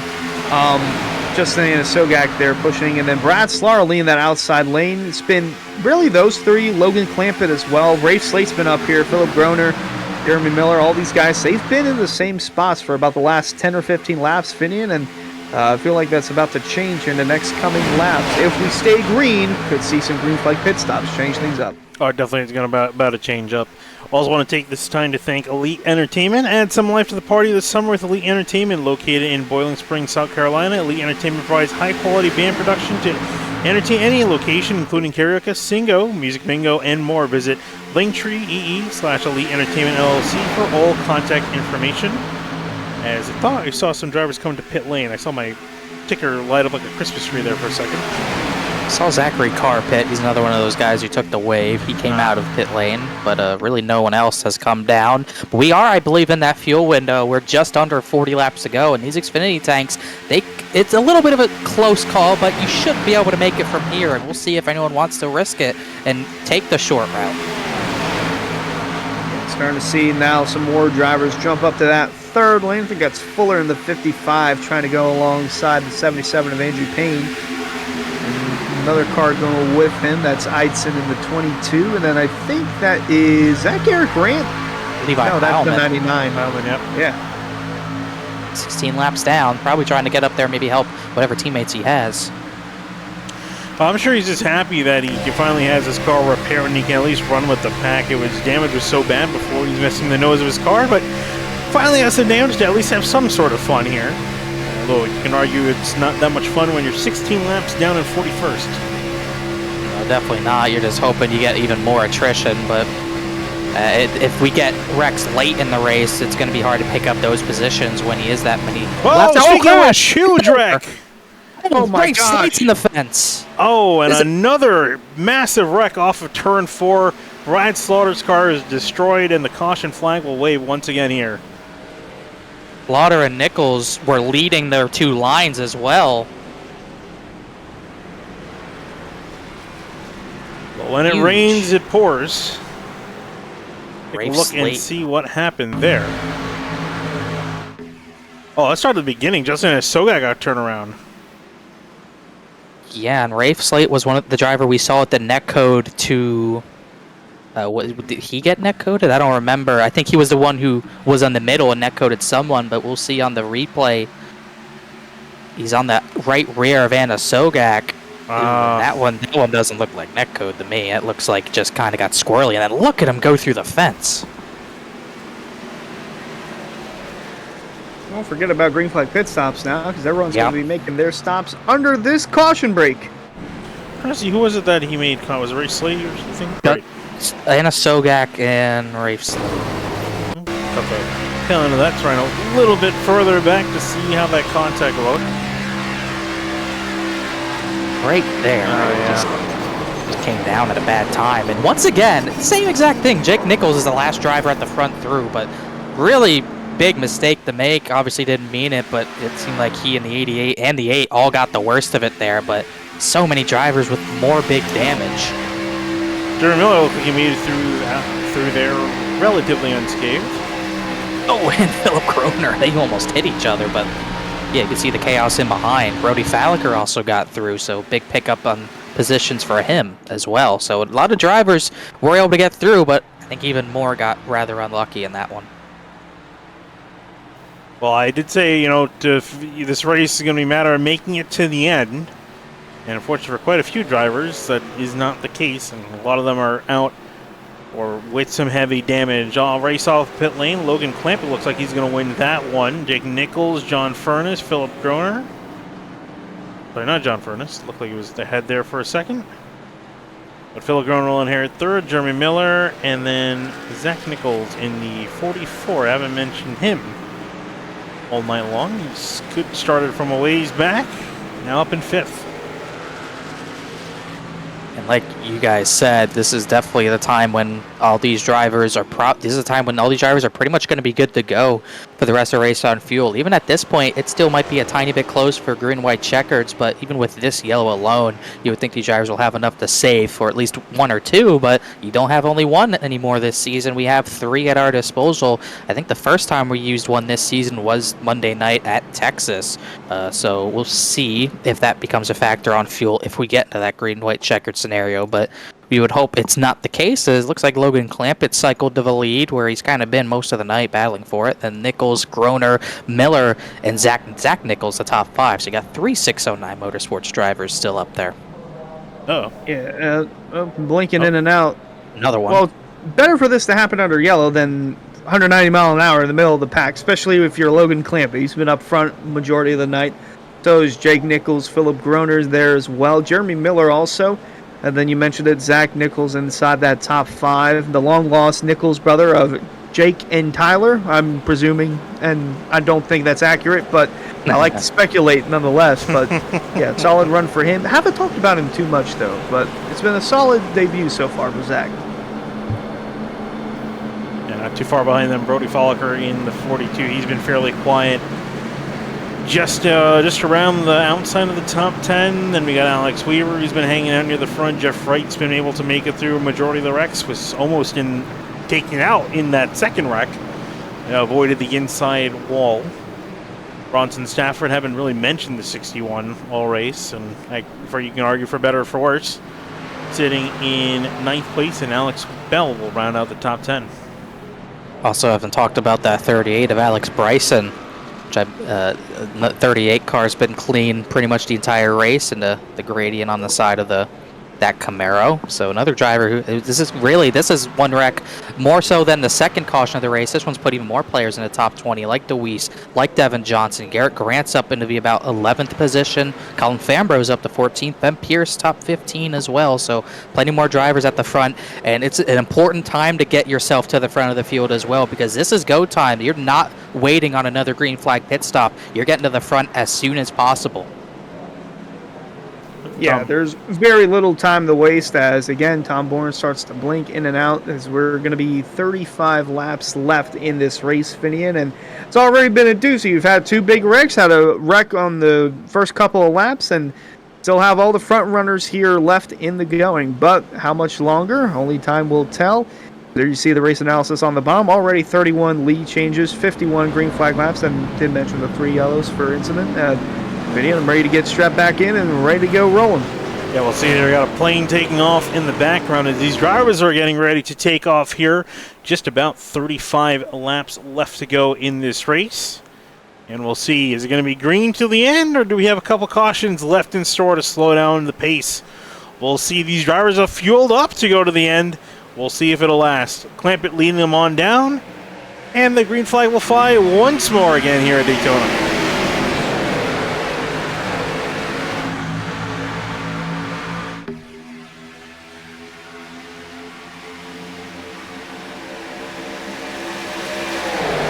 Start for those drivers in the outside lane, at least at the moment, but Clampett leading Groner on the bottom as they're starting to fight back on that bottom lane. That's how Clampett went on green there, did not get a jump out ahead of the field, which is probably exactly what he wanted. You do not want to get a jump and then have everyone have a run on you, but part of that's going to let these two teammates, Jake Nichols and Jeremy Miller, get a little run down the back, but a good push from Philip Groner and Zach Nichols are going to keep those two lanes even as they're 3 wide at the back. It's still a drag race throughout the first 10 rows or so. Some shuffling throughout the back half of this field, but 73 and Nichols going to lead the lap. Jeremy Miller pushing in strong suit behind him. Brody Falliker, Jeff Wright on that outside as well. Inside lane starting to go nowhere, just trailing a bit to the 73 as Nichols comes down in the middle of 1 and 2. Decides to go ahead of the 44 and hold them up at bay, or sorry, I should say the 90. I don't know, one of the two, pick one. As he's trying to keep him at bay, and I think maybe there's some concern because Clampett, he's been making some aggressive moves near the front. He's clearly shown he can lead and control a pack, and I think they're trying to maybe keep him at bay and subdued. There's a 48 of Jeff Wright as well in the mix. The 48 car, he's been fairly quiet since the drop of the green flag. Haven't seen him make a whole lot of moves, but now he is just outside the top 5, and I think Jeff Wright, he's going to start making some moves. We'll see who's the first to get to the third lane, though. It took maybe 15 laps or so to get that third lane started last run, and then we had the crash, and now we're back green. And just like the last time we went on a restart, it took a while to get 3x3, and everyone's still content to be in one of the front 2 lanes. There's really no movement back outside the top 10. Miller, Falliker, Jeff Wright, all content. Here goes Logan Clampett. As I say that, he wants the race lead. He'll get a huge bump from the 30 of Miller back to the lead into turn number 3. Big bump to the 90 of Logan Clampett. Going to take the lead on the outside lane. Got Brody Falliker, like I mentioned, and Jeff Wright on that outside lane behind Jeremy Miller. Starting to get a little dicey there on the exit of 4, but the first 7 cars neck and neck. And there's a little separation with Alex Bell, or William Bell, I should say. Alex Weaver racing in that top 10 as well, but it's Clampett leading the way heading in the turn. Clampett leading the way on the top, but on the bottom, Nichols and Groner are starting to make some progress as well as Zach Nichols in the 44 trying to join on in with that trio. A little bit further back, the packs haven't really mixed up or changed up a whole lot. They're pretty much running 2x2x2. Oh, they almost made contact at the front. Nichols and Clampett, I thought they were going to door slab there. They kept it straight, but you can see how much more aggressive he's getting with the side drafting, or at least how aggressive Clampett is getting, and Miller's trying to follow him down there as Matthew Bell and looks like Ryan Hartz are trying to get a tandem up there. There goes Alex Bryson. He took a peek 3 wide, but not quite enough momentum. Thought better of it. Decided to stay in the middle. Still 31 laps left. When they cross the stripe next time by, it'll be 30 to go. And Matthew Bell, very consistent last year. Alex Bell, though W does not stand for William, I don't think. But nonetheless, the two Bells are working together on that outside lane and starting to get a little separation now with that front group. Some more 3-wide action heading into 3. Yeah, there's a 48 of Jeff Wright leading them on that charge, and it looks like he's going to be the one to jump with a couple other drivers in behind. Of course, the 48 and 15 are teammates with Central United Motorsports, and there is the 30, Jeremy Miller, joining some familiar names up at the top, and going to try to have them go. Ooh, it was a big shake up in the middle. The 42 got loose, the 48 got on the wall, and that could have been another wreck right there. They kept it straight, but it lost all the momentum for those top 2 lanes. It's going to let Philip Groner also get clear, as well as the 73. We'll see what they both want to do. Groner's going to try to lead the middle lane. What's Clampett going to do? Is he going to try to lead that 3rd lane? Not quite. So we're going to have those 2 teammates, all 3 609 teammates at the front, leading both lanes. But watch Logan Clampett here. If he gets clear of the bottom, he's going to take it. But Groner's actually going to go in front of his teammate to lead that bottom line. Yeah, I got Groner on the bottom, Clampett in the middle, then Jeremy Miller on that outside lane with Jeff Wright pushing him through. Saw the 30 blink in and out just a tad bit. Still got speed, though, strong speed, as he might have a chance to lead this lap. Coming to the stripe, it's going to be very close. I don't even know who got it, Finian. Groner. Yeah, I don't know who got that either. Coming at the line, it was extremely close. But Groner's going to be leading ahead of Clampett and Miller trying to get a run going. But that top lane, as soon as it appeared, it's slowly disappearing. Matthew Bell's fallen to the back. Alex Bell still in behind, but I don't think he really hang out there much longer. I think I just saw Blaze McKinney jump to the top lane. Indeed, he did. It looks like he's going to answer the call and help them out there. Yeah, they had a decent run down the back, but through the corners is where they're really going to struggle to keep pace. They drop all the way maybe 2 lanes backwards, 2 rows backwards, as it's just much harder to keep the temps cool when there's only 3 cars up there. Jeff Wright doing all the heavy lifting, while the 15 kind of just lays back, and 87's not caught up to them quite yet. So once again, back to really 2 lanes leading this front line as that 3rd lane looks for more momentum. Trying to get any momentum that they can, and especially if Blaze McKinney's there. We've seen McKinney make moves time and time again on that 3rd lane tonight. It's been his bread and butter.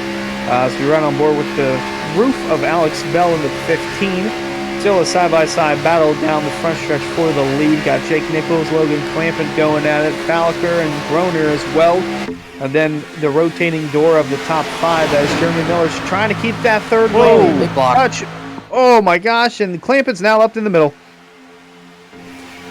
Big block in the middle of the turn. You usually don't see that, as you can see 609 cars flanking him on either side, trying to find some sort of way around him. The 44 is a thorn in their side tonight.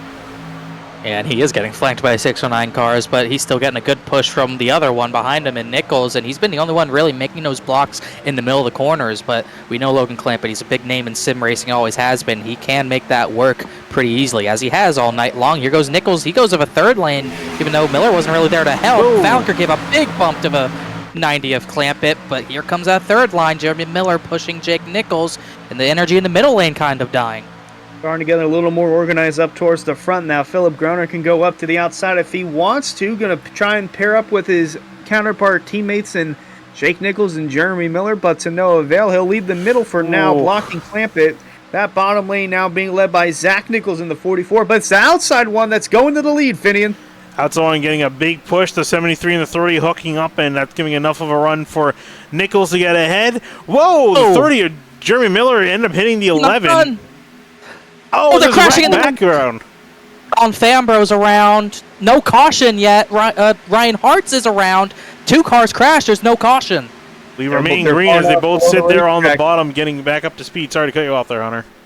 Yeah, they're far enough below the racetrack where a caution would not be needed, and this was all in checkup to what was happening up front with the 609 teammates, and just unfortunate for Fambro, Ryan Hart's in the 54 as well. No caution, still green at Daytona. Yeah, checkup there, got into the 18, and both of them ended up going for a whirl, and I think the 54 got a hit from behind as well to finish him off, so both of them going to drop back down the order. But I'm not sure why Miller came down. I'm not sure if he got loose up there on the top, because he came down from the top into the bottom and hit the 11. That's kind of what set that off. It looked like they were trying to box the 90 in and not have Clampett leading the lanes. So when Groner dropped down, I think Miller thought, okay, I'm going to take the middle now. But then Groner went back to block Clampett in the middle, so they collided, and it caused all that stack up. Miller did a great job saving it, but it was really poor miscommunication between those two. And here goes Groner. He's still got speed for the lead, Hunter. Yeah, he's still trying, but now Philip Groner's going to the outside. Going to have a strong enough run to try and lead the lap. He will. But will he lead the most important one? That's the last ones, the checkered flag lap. We're still over 20 laps away from that, and Groner's going to jump to the bottom, clamping in the middle, and Jeremy Miller still knocking on the door, Finian, in that third lane. Yeah, he's far from giving up. He's charging back again with Jeff Wright in behind, trying to get some sort of charge going forward. They're going to need probably one more car to jump up there. As I see that, there's John Furness in the 28 car, that black, white, and yellow machine joining up there to give them that last car that they need to give some sort of push going forward. And he started all the way back in the 41st position. It's taken him 70 laps to get into a fight at the lead pack, and he's trying to make his mark. Yep, still pulling through on that outside lane. Haven't talked about him too much. He had a moment earlier on in the race, but other than that, it's been a quiet night for the 28 of John Furness, and maybe being quiet is the right way to go about things for him as he's closing in on this top 10, and they're starting to get a little squirrely towards the bottom, Finian. Yeah, they're squirrely everywhere in this pack, it seems. Everyone's trying to get more aggressive with their pushes, and, well, they got to figure out something because there's a giant, not a giant, but a relatively big pack of lap cars ahead of them. This is 55, the 8th, 20, and the 77, and that is Brad Slaughter, Andrew Payne, Justin Fuller, and the 20 of Ryan Swan, and the leaders are coming up on them quick, and they're 3 wide. Looks like one of them is going to the apron. That's Payne going to the apron. Doesn't look like Fuller, Slaughter, or Swan are going to be willing to do so. Now they do. Looks like all 3 of them will, so the smart decision there to just go to the apron and let them go. Yeah, they waited until the right time to do so as the leaders went around them without issue, and still a side-by-side battle between the 73 of Nichols, the 11 of Groner, the 30 of Miller still rolling in that third lane. But what is Logan Clampett going to do? Brody Falliker's up here. He's been creeping around this top 5 for a majority of the night. Groner to the inside, Clampett in the middle. Here comes Falliker with the shove. They're Groner here in the inside lane. Clampett taking control of the middle lane, which he seems to prefer almost. In a way, we mentioned Brody Falliker as Clampett is trying to find some place to defend. He goes back to the middle. Big check of middle lane. 38's around. Does he save it? No caution yet. That really jumbled things up. Now Groner, Miller, and Nichols are going to be at the front. It looks like Logan Clampett got caught in no man's land out of 4. Phenomenal piece of driving here from Alexander Bryson as we watch on this replay. They're checking up in the middle lane because of the move up front. And unfortunately into the side of Alex Weaver, but nonetheless, still impressive driving from those two. And we stay green at Daytona. Great saves. Yeah, Alex Weaver there. You hear him getting down, getting on the clutch, just letting the car get back up to speed. And I think he might have gotten a drive-through, but I think the Evans are going to clear him before they take evasive action, so he should be good on that front. He's actually still in the pack somewhat. He's just in that one of those secondary packs. And even the 38 is also caught back up with these stragglers near the back. So if they can get something going back here, they might have a chance. They're not completely out of it just yet. Not completely out of it, but with 20 laps to go, you got to start making up ground. This has really jumbled up the front pack to only being about maybe 10 to 16, 17 cars. Very sparse, I would say, just outside the top 10 as they get by the 54, who was in that one previous crash that didn't bring out the yellow. It's really jumping things up, and what it's done, Clampett's not leading a line anymore. Miller's at the front of the middle line, Groner leading the bottom line, and there's not even enough cars to really get a legit third lane going unless we see 3 or 4 cars jump up there like we did earlier. Yeah, and the 30 and Miller, you saw there in turn 3, he's still struggling at least some bit with the handling of that car. It's just super loose, especially getting pushed. Logan Clampett, the one doing the pushing. Jeff Wright on that outside as well. But on the bottom, it's still Philip Groner and Jake Nichols pushing away. So 1, 2, 3 so far for 609 Motorsports. Got the 44, Zach Nichols down there as well. It's a side-by-side drag race. Here comes Miller with the runoff 2. Big runoff of 2 with the 90 of Logan Clampett giving a big shove in behind. Trying to get something going there.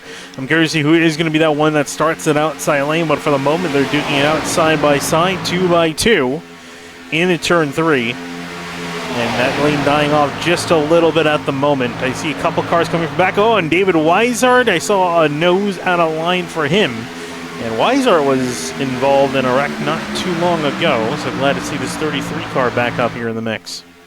Yeah, I thought he got a lot more damage, but clearly not because he was able to almost fully recover from it. Now he's found himself inside the top 10 along with Bronson Stafford, who I believe is the driver just right behind him. And that was interesting.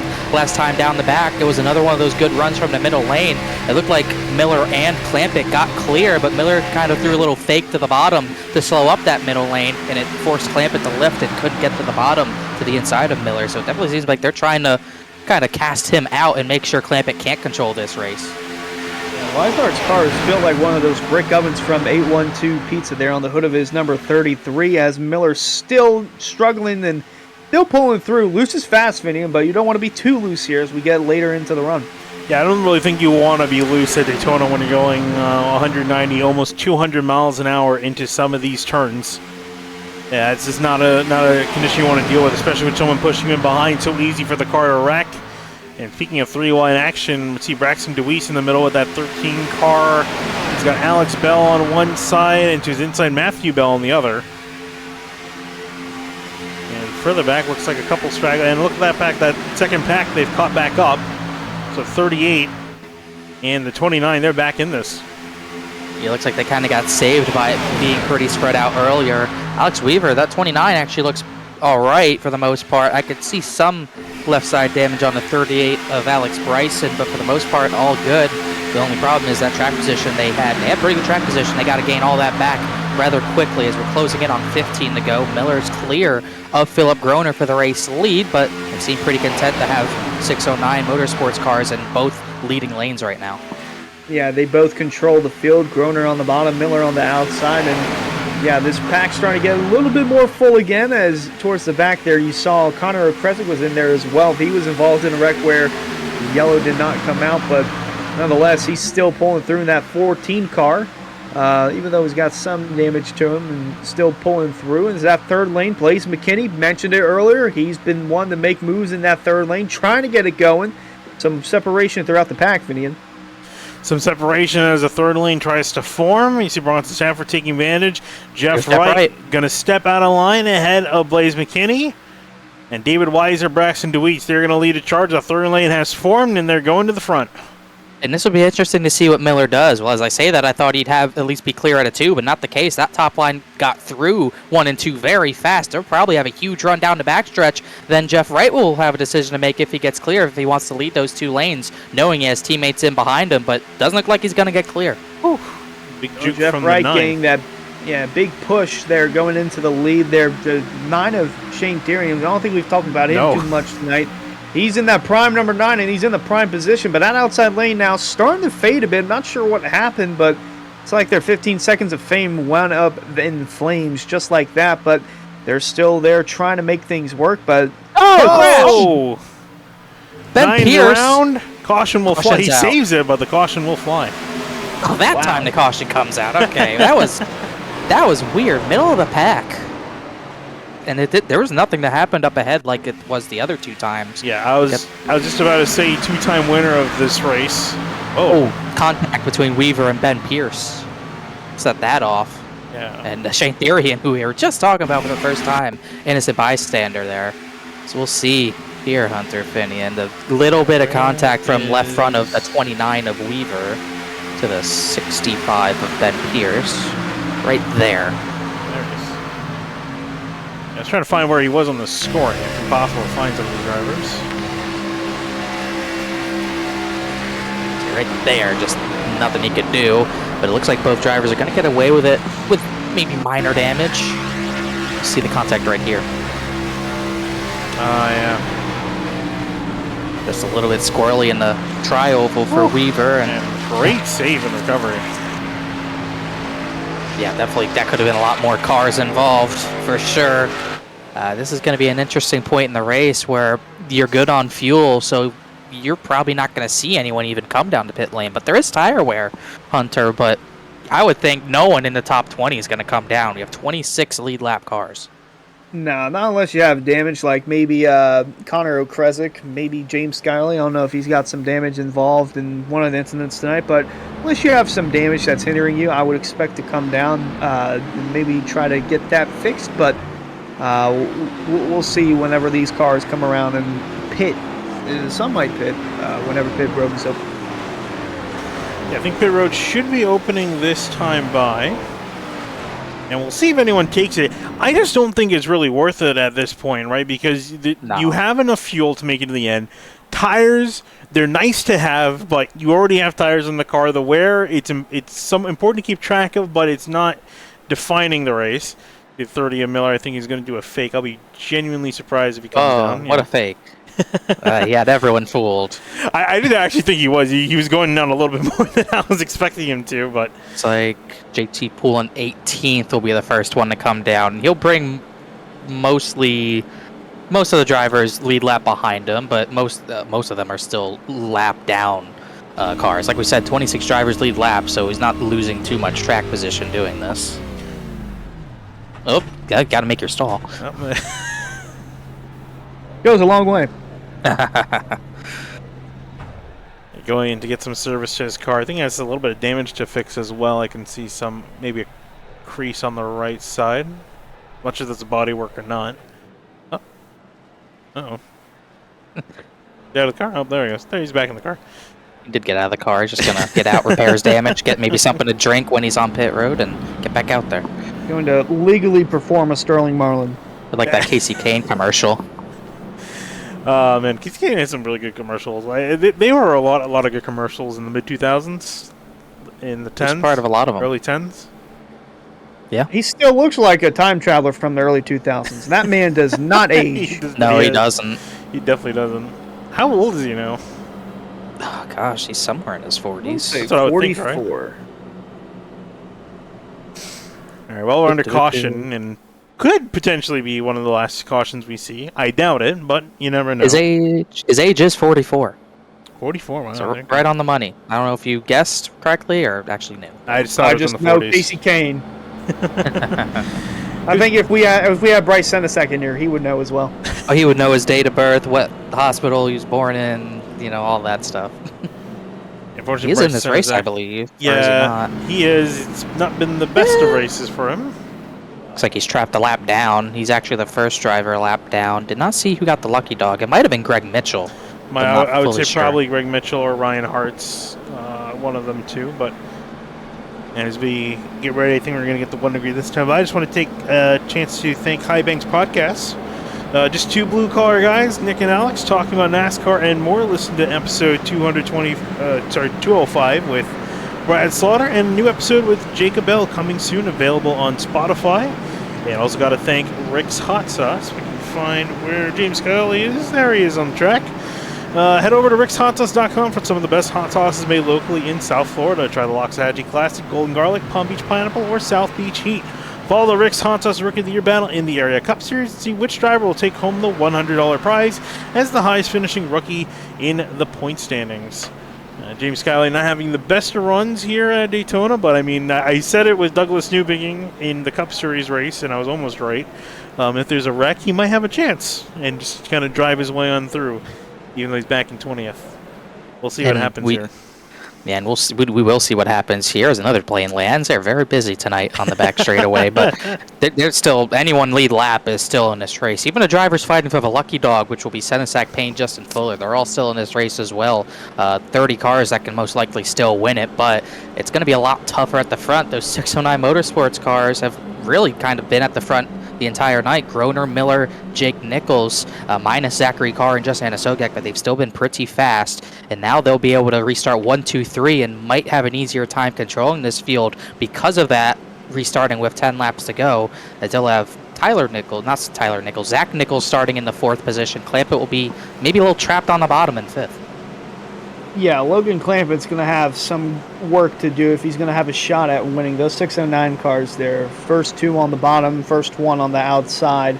Going to be interesting seeing how this one turns out. Finian, track temp down to 82 degrees. The sun's gone down. The lights are up. The intensity's even higher. We're ready to go back green at Daytona. Yeah, the temperature may be down, but it's about to heat up here. Coming to the restart, 10 laps to go. And remember, we have those 3 attempts out in overtime. We'll see if we have to use it. Leading them down is Philip Groner. He's off and away. We're back green at Daytona. Real big jump from the top 6. They were all ready to go. And then a big gap to row number 4, which had Alex Bell in it as well as Braxton DeWeese. As Groner's going to take the lead. Miller's going to drop back into the battle for second with teammate Nichols as they'll lead the front 2 lines. They might be sitting ducks up there with that gap, and it's actually being closed already. They're side by side down the back stretch there. The 61 of Bronson Stafford. Haven't talked about him all night, but he's up here inside the top 10 when it matters most. 1 car jumping up to the outside. That's John Furness making it 3 deep, Finian. Making it 3 deep, and he's brought a friend. That's Alex Bell in behind Jeff Wright, trying to make it to that top lane, but he gets put back down by Furness, saying, nope, I'm going to go to the outside of you. I'm going to lead this charge to the front. We'll see, can he make it? Nope, it's going to be Zach Nichols jumping in front. That's my fault. I said Tyler. It was Zach, but he's going to go to the 3rd lane and kind of leaves Miller and Jeff Wright together. They've worked together on super speedways in seasons past, leagues past. They'll have to tonight as someone's really blinking badly. I can't tell Tom Bourne. He's had that issue all night. We'll see if Wright wants to get in front of Furness and Nichols at the top, but he's not able to. Miller's going to lead that middle line. Groner's content to just run the bottom. All about what Jeff Wright wants to do because he was indecisive there the last time through turn 3 if he wanted to go up to the outside. Whoa! Oh, boys, McKinney, John Furness, they're spinning in the turn. Here we go, a big wreck. 9 laps to go, and the caution's back out. Oh, James Scioli's totaled in this. Still taking hits. At the worst end of it. Alex Bryson, big damage. Stafford got a huge bit of damage. It's another odd one there. Didn't even see what happened. Just another maybe stack up. And Matthew Bell took a big hit. There's the hit from Scioli. Another one there. Zachary Carr involved. And let's try to take an overhead shot at what happened here. Starting with somewhere in the middle with the 28. McKinney. 87, yeah. McKinney made contact with him and Bronson Stafford, and that sent everyone sideways, and then the guys in the back just checking up.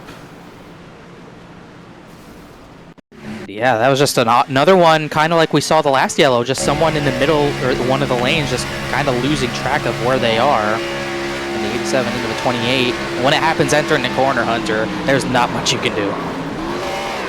You're just kind of along for the ride, and an unfortunate end to the 7 and the 28 as well. Just caught up in that wrong place at the wrong time. I mean, right in the middle of the entry to the turn. That could not have been at a worse spot on the racetrack. Just blocks the track, and you can't slow it down enough to get to the apron either.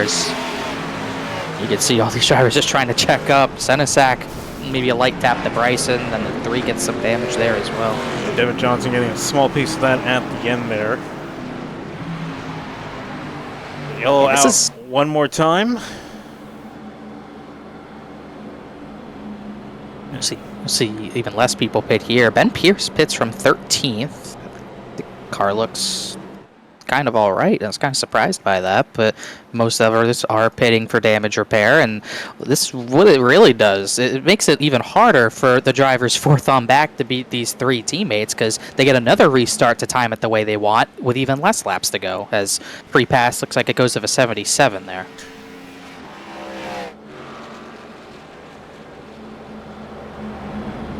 Yep, Andrew Payne getting the wave around. So one more, he will be back on the lead lap. That puts 26 cars on the lead lap. A couple more drivers a lap down. Quite a few more getting repairs on pit lane. Not where they would want to be, especially James Scully. It's been a tough night for him. Justin Munsell as well. Getting repairs on pit lane for him. Brad Slaughter still down there fixing that car up. John Furness, of course, just being involved in that wreck. And Bryce Senizak, he is actually close. We were talking about him getting close. I think he needs maybe one more yellow, but at the rate we're going at, we have a solid chance of getting it. I would say we'll definitely have a solid chance of getting it. He's just got to make sure he's in position for it as the 77. I don't even know. I believe he was one down, so he'll be lead lap. And then Senizak will have to fight with Justin Fuller for the next one if they get another caution, as we've ran 75 of, what is it, about 88, 89 complete laps under green, but there have been a decent amount of yellows and a decent amount of attrition. Cameron Hearn, Travis Beckner, Levi Heilman, Trey Eidson, Justin Sogak, Rafe Slate, and then I believe most recently Justin Munsell, not Justin Munsell, and James Scioli. So about 7 or 8 cars all out of the race, as we'll probably get this restart with about 5-6 laps to go. I think we might get the one to go about this time by. And as we getting ready for the restart, we'll go through one last read here for shop.areaiRacing.com. Race fans, visit shop.areaiRacing.com for high quality merchandise at low prices. Shop from over 100 selections of t-shirts, hats, championship brand clothing, and more area accessories. Easier to shop, quicker to ship, better to wear. Shop.areaiRacing.com. Getting ready for the restart here. 1 lap to green. It'll be 5 laps to go. Hunter, do we finish this under green? Well, at least in the. Let me rephrase that. Do we finish without having to go into overtime? No, not a chance. No. No? Yeah, I'm kind of leaning more into that. I think, especially how much we've seen everything build back up more and more, the energy for these drivers, I think they were probably going to be due one more caution. But we'll see. They could prove us wrong.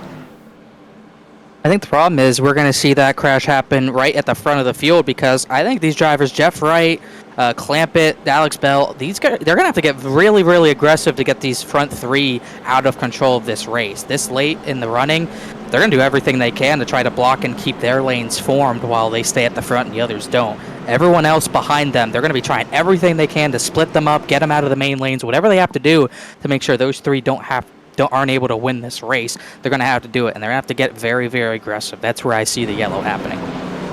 They're going to have to rely on this going green to the end if these guys want to have a shot, because if we get into overtime, it's going to be chaotic for just the front 4 in general, and then everyone else trying to make moves going from 20th to 2nd within the next couple of laps, if that's the case. But for now, Finian, just 5 laps remaining at Daytona.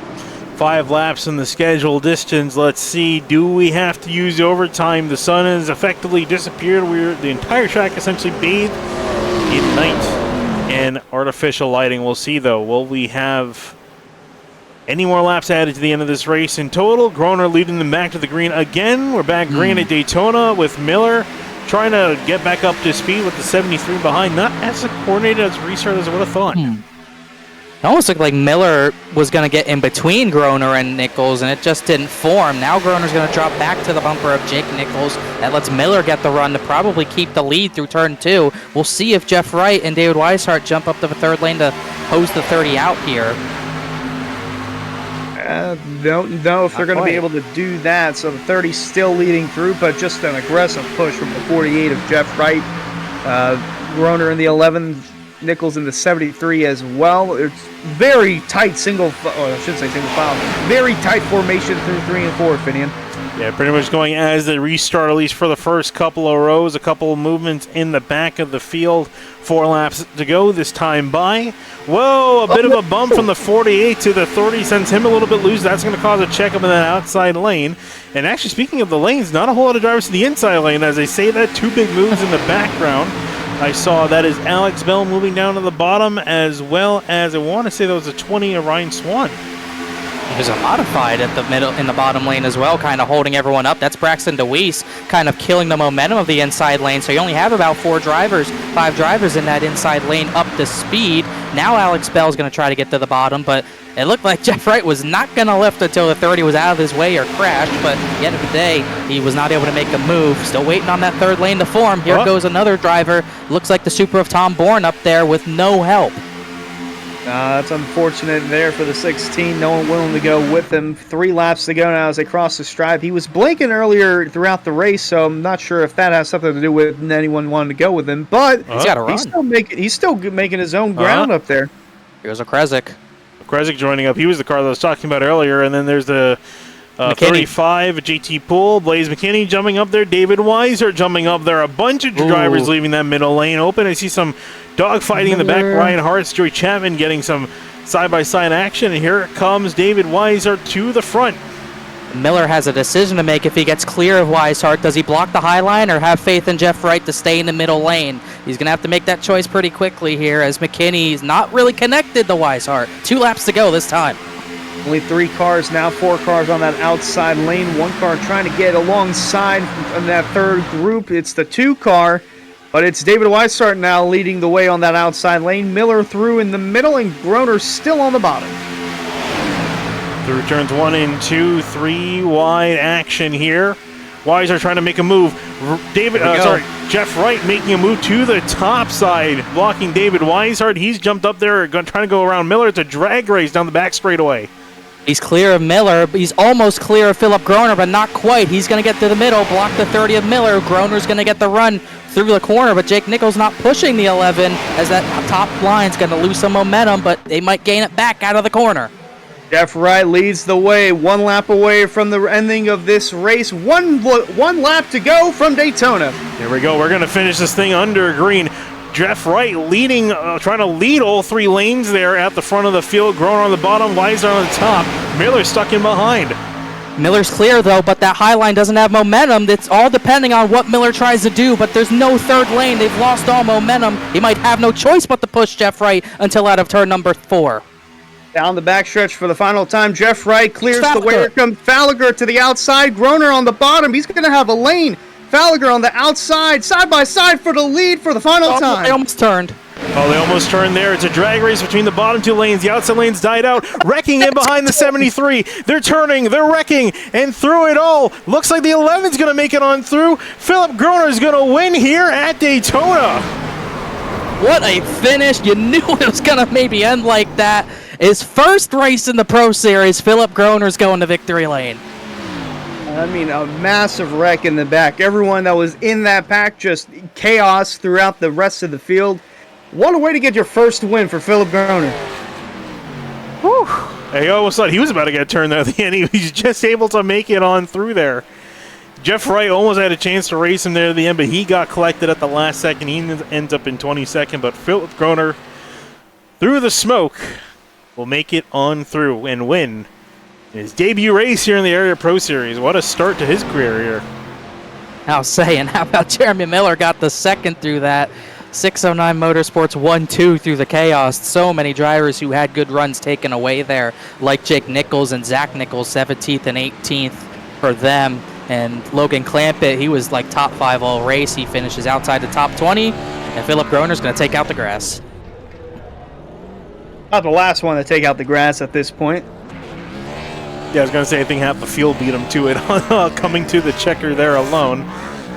But he lights it up there on the Daytona grass here as we'll take a look at our session results here in our finishing order.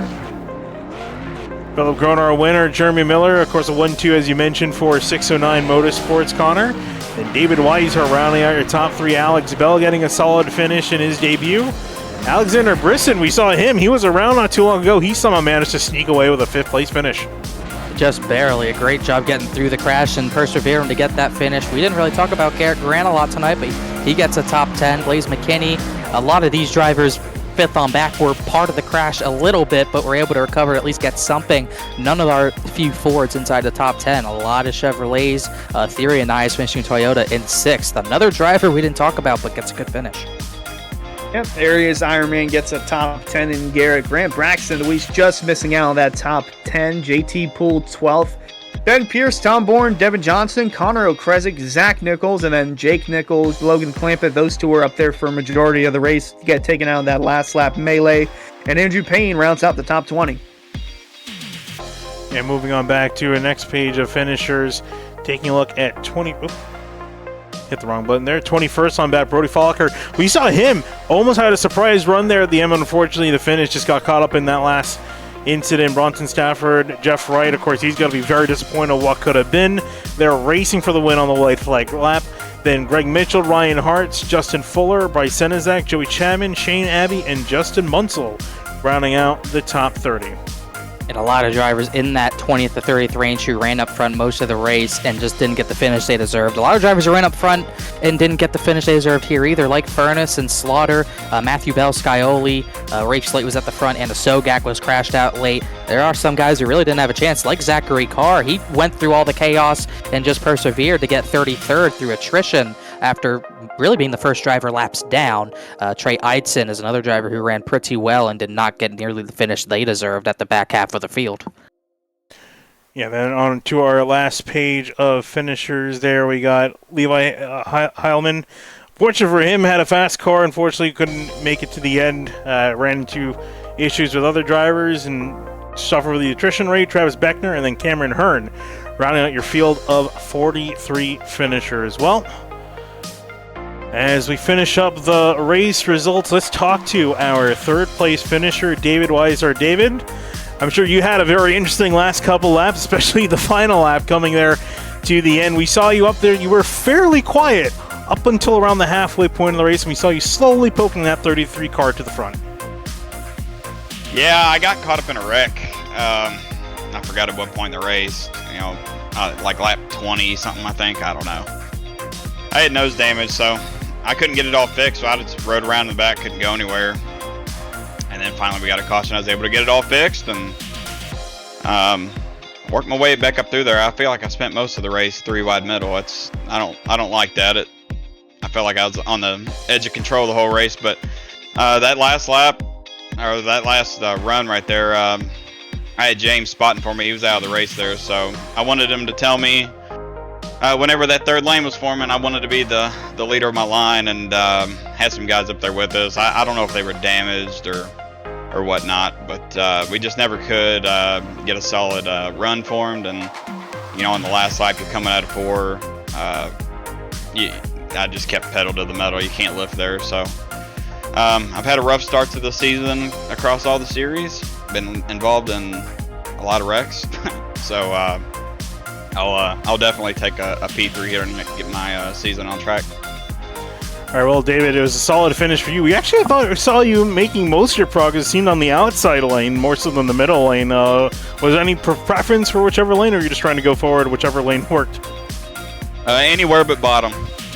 You're kind of when you're on the bottom, you're just kind of stuck there. It's good for avoiding wrecks, but when you're just running there, you're just stuck there. You can't go below the yellow line. And when we're 3x3 like that, early in the race, we were 3x3 for 10 rows back, and it felt like anyway, and you're just kind of stuck there. So I didn't want to be there. I felt like the high line would fizzle out, because in most cars you got to push so hard to get that lane moving, and I felt like when they would get hot, that lane would fall back, but it never really did. So spent most of the race in the middle and high lane, and made some passes and avoided some wrecks, and come on with a good finish. All right, David, well, thanks for talking to us, and we'll see you around for the rest of the season. All right, thanks, guys. All right, and with that, we'll be moving on to our second place finisher, Jeremy Miller. Jeremy, you had a very interesting run for this race. For the most part, you were pretty much at the front of the field the entire night. A couple hiccups on the road here and there, but it was fairly strong running up near the front. Walk us through how your race went. Yeah, it's a plate race. I'm going to run up front pretty much 9 out of 10 times. Just love this stuff. It's so much fun, and feel like I'm pretty good at it, and it really helps when you have some great teammates to help you control the race with. Unfortunately, Zach had some connection issues tonight, but before Justin got wrecked, he was up there with us, and then Philip and Jake and I dominated the race, frankly. The last 30 laps, we kind of just were untouchable, and really glad we brought home a 1-2 for the team. Yeah, walk us through that, because of course you had Philip Groner there with you and Jake Nichols, pretty much your right-hand man the entire race. How were you? What were you guys trying to coordinate to do? Were you just trying to control all the lanes, stick together in one lane? How were you guys coordinating the effort there?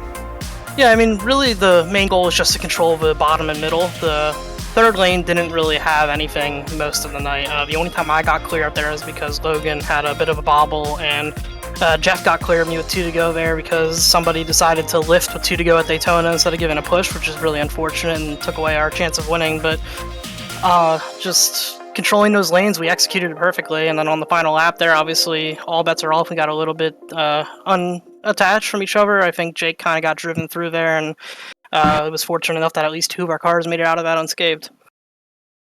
All right, well, Jeremy, thanks for talking to us. You had a great run this race, and I'm sure it'll probably be first of many for the season. So best of luck to you the rest of the season. Thanks, Finian, and thank you for having us on the team, Connor. Yep. You're welcome. And with that, we'll go on to our final interview of the night, and that's going to be Philip Groner in the number 11 machine. Philip, you had a great race here. We were just talking with your teammate, the 30. Of course, you as well as Jake Nichols, you guys were in the front majority of the race, and of course, with you at the end, through the smoke, you emerged as the victor. Yeah, just great teamwork all night. I've never been a part of such great teamwork. Great pushes, controlling both lines. That was huge. Keeping Clampett pinned to the bottom where he couldn't do much. Yeah, we were able to steal it off. It was great teamwork. And really got to ask you on the final lap, what was the game plan? Of course, here you're getting flanked by guys like Jeff Wright, David Weishart making a charge. Of course, your 2 teammates in behind you. What was the plan for you? Was it just keep it on the bottom and keep the foot to the floor? Yep, exactly. Jake was giving me great pushes, and I knew they were going to get hot pushing up top. I knew that third lane wasn't going to work. It takes a little time. Yeah, great job by Jake pushing me, and I'm glad the 48 got turned there because I think he might have had a run to get me right at the line. But yeah, close it off. Yeah, I was going to say, it almost looked like it would have been a reenactment of the 07 Daytona finish there with you and Jeff racing to the end, but you got lucky there that he got taken out and you emerged victorious. Well, Philip, great run for you this race. You've had some fantastic runs in general in your first few races in area, and looking forward to seeing you across all the other series as well. Appreciate it, man. All right, with that, gentlemen, that's going to wrap up interviews here from Daytona. As you can see, the wreck replay. We'll take a look at it a couple times here to just see how everything ended up. You can see how Philip Groner managed to avoid disaster and cross the finish line first.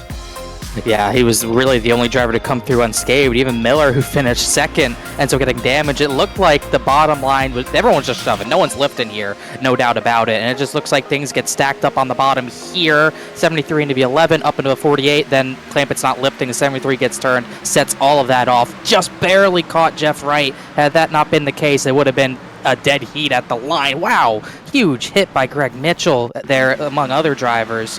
But yeah, Groner just barely avoided getting right reared by Jeff Wright as well. This took out maybe 20 cars. If I see if I can get an angle where it shows all the cars. I wanted to say that's kind of been the theme of tonight, where everyone wrecks in a domino effect except for the leader. The leader always seems to get away unscathed. It happened to Jake Nichols quite a bit until he became a part of this wreck. But in the end, Philip Groner was the one that got out unscathed and got the win. There's everyone. Oh, whoa! Oh, that was Clampett. He crossed the line like Kyle Busch in 2010. Oh, and Jake Nichols is just getting rid of some pests in the lawn there. Yeah, that was like Casey Kane. He had a great run going, but just got caught involved in the end there, as many did. And wow, some massive hits near the end of this race. It was a 77 out of nowhere. Oh boy! Well, gentlemen, looks like that's going to wrap up Daytona here, and Daytona in general is a week behind compared to the rest of the series. But your final thoughts, gentlemen? Well, I'm sure everyone's glad to be out of Daytona except Philip Groner, but yeah, definitely going to get back on track with the regularly scheduled season. All 3 series, I believe, going to Pocono next week. So we're done with the super speedways for the time being, but we are going to a pretty big track that we might see things get spread out in some series. The Cup Series might be pretty fender to fender most of the night, but what a wild, I guess, 2 weeks of Daytona across all 3 series. I think all 3 races ended in last lap crashes that were chaotic, and all 3 series had a pretty deserving winner, I would say. Pretty much everyone who won at Daytona was running at the front all race long, and I think that's important an area at the super speedways, Hunter. If you're not up at the front most of the race, you're probably not going to get the victory lane. Yeah, I mean, we've seen surprise winners time and time again, but there's always a feel-good story for the guy that dominates, the guy that's been up front for a majority of the night. You could really see any of the 609 cars, Jeremy Miller, Jake Nichols, Philip Groner obviously was the one that got the job done, but also Logan Clampett. Those 4 were really up front for the majority of the night. Any one of those 4 were deserving, and very anticlimactic kickoff to the season just because it's been a week late, Finian. But nonetheless, we're going to Pocono next week. It's my home track. I'm looking forward to it. Fingers crossed that we can make it through all 3 races. Well, let's see how they do. Fantastic start to all the area series across the board, and we'll see how they get going. And as we mentioned, next week, everyone's going to go to Pocono, the Tricky Triangle, and we'll see how it plays out. But for now, my name's Findy DeCuna here with Connor Horn and Hunter Sleppy, wrapping up Daytona here for the Area Pro Series. Thank you for watching.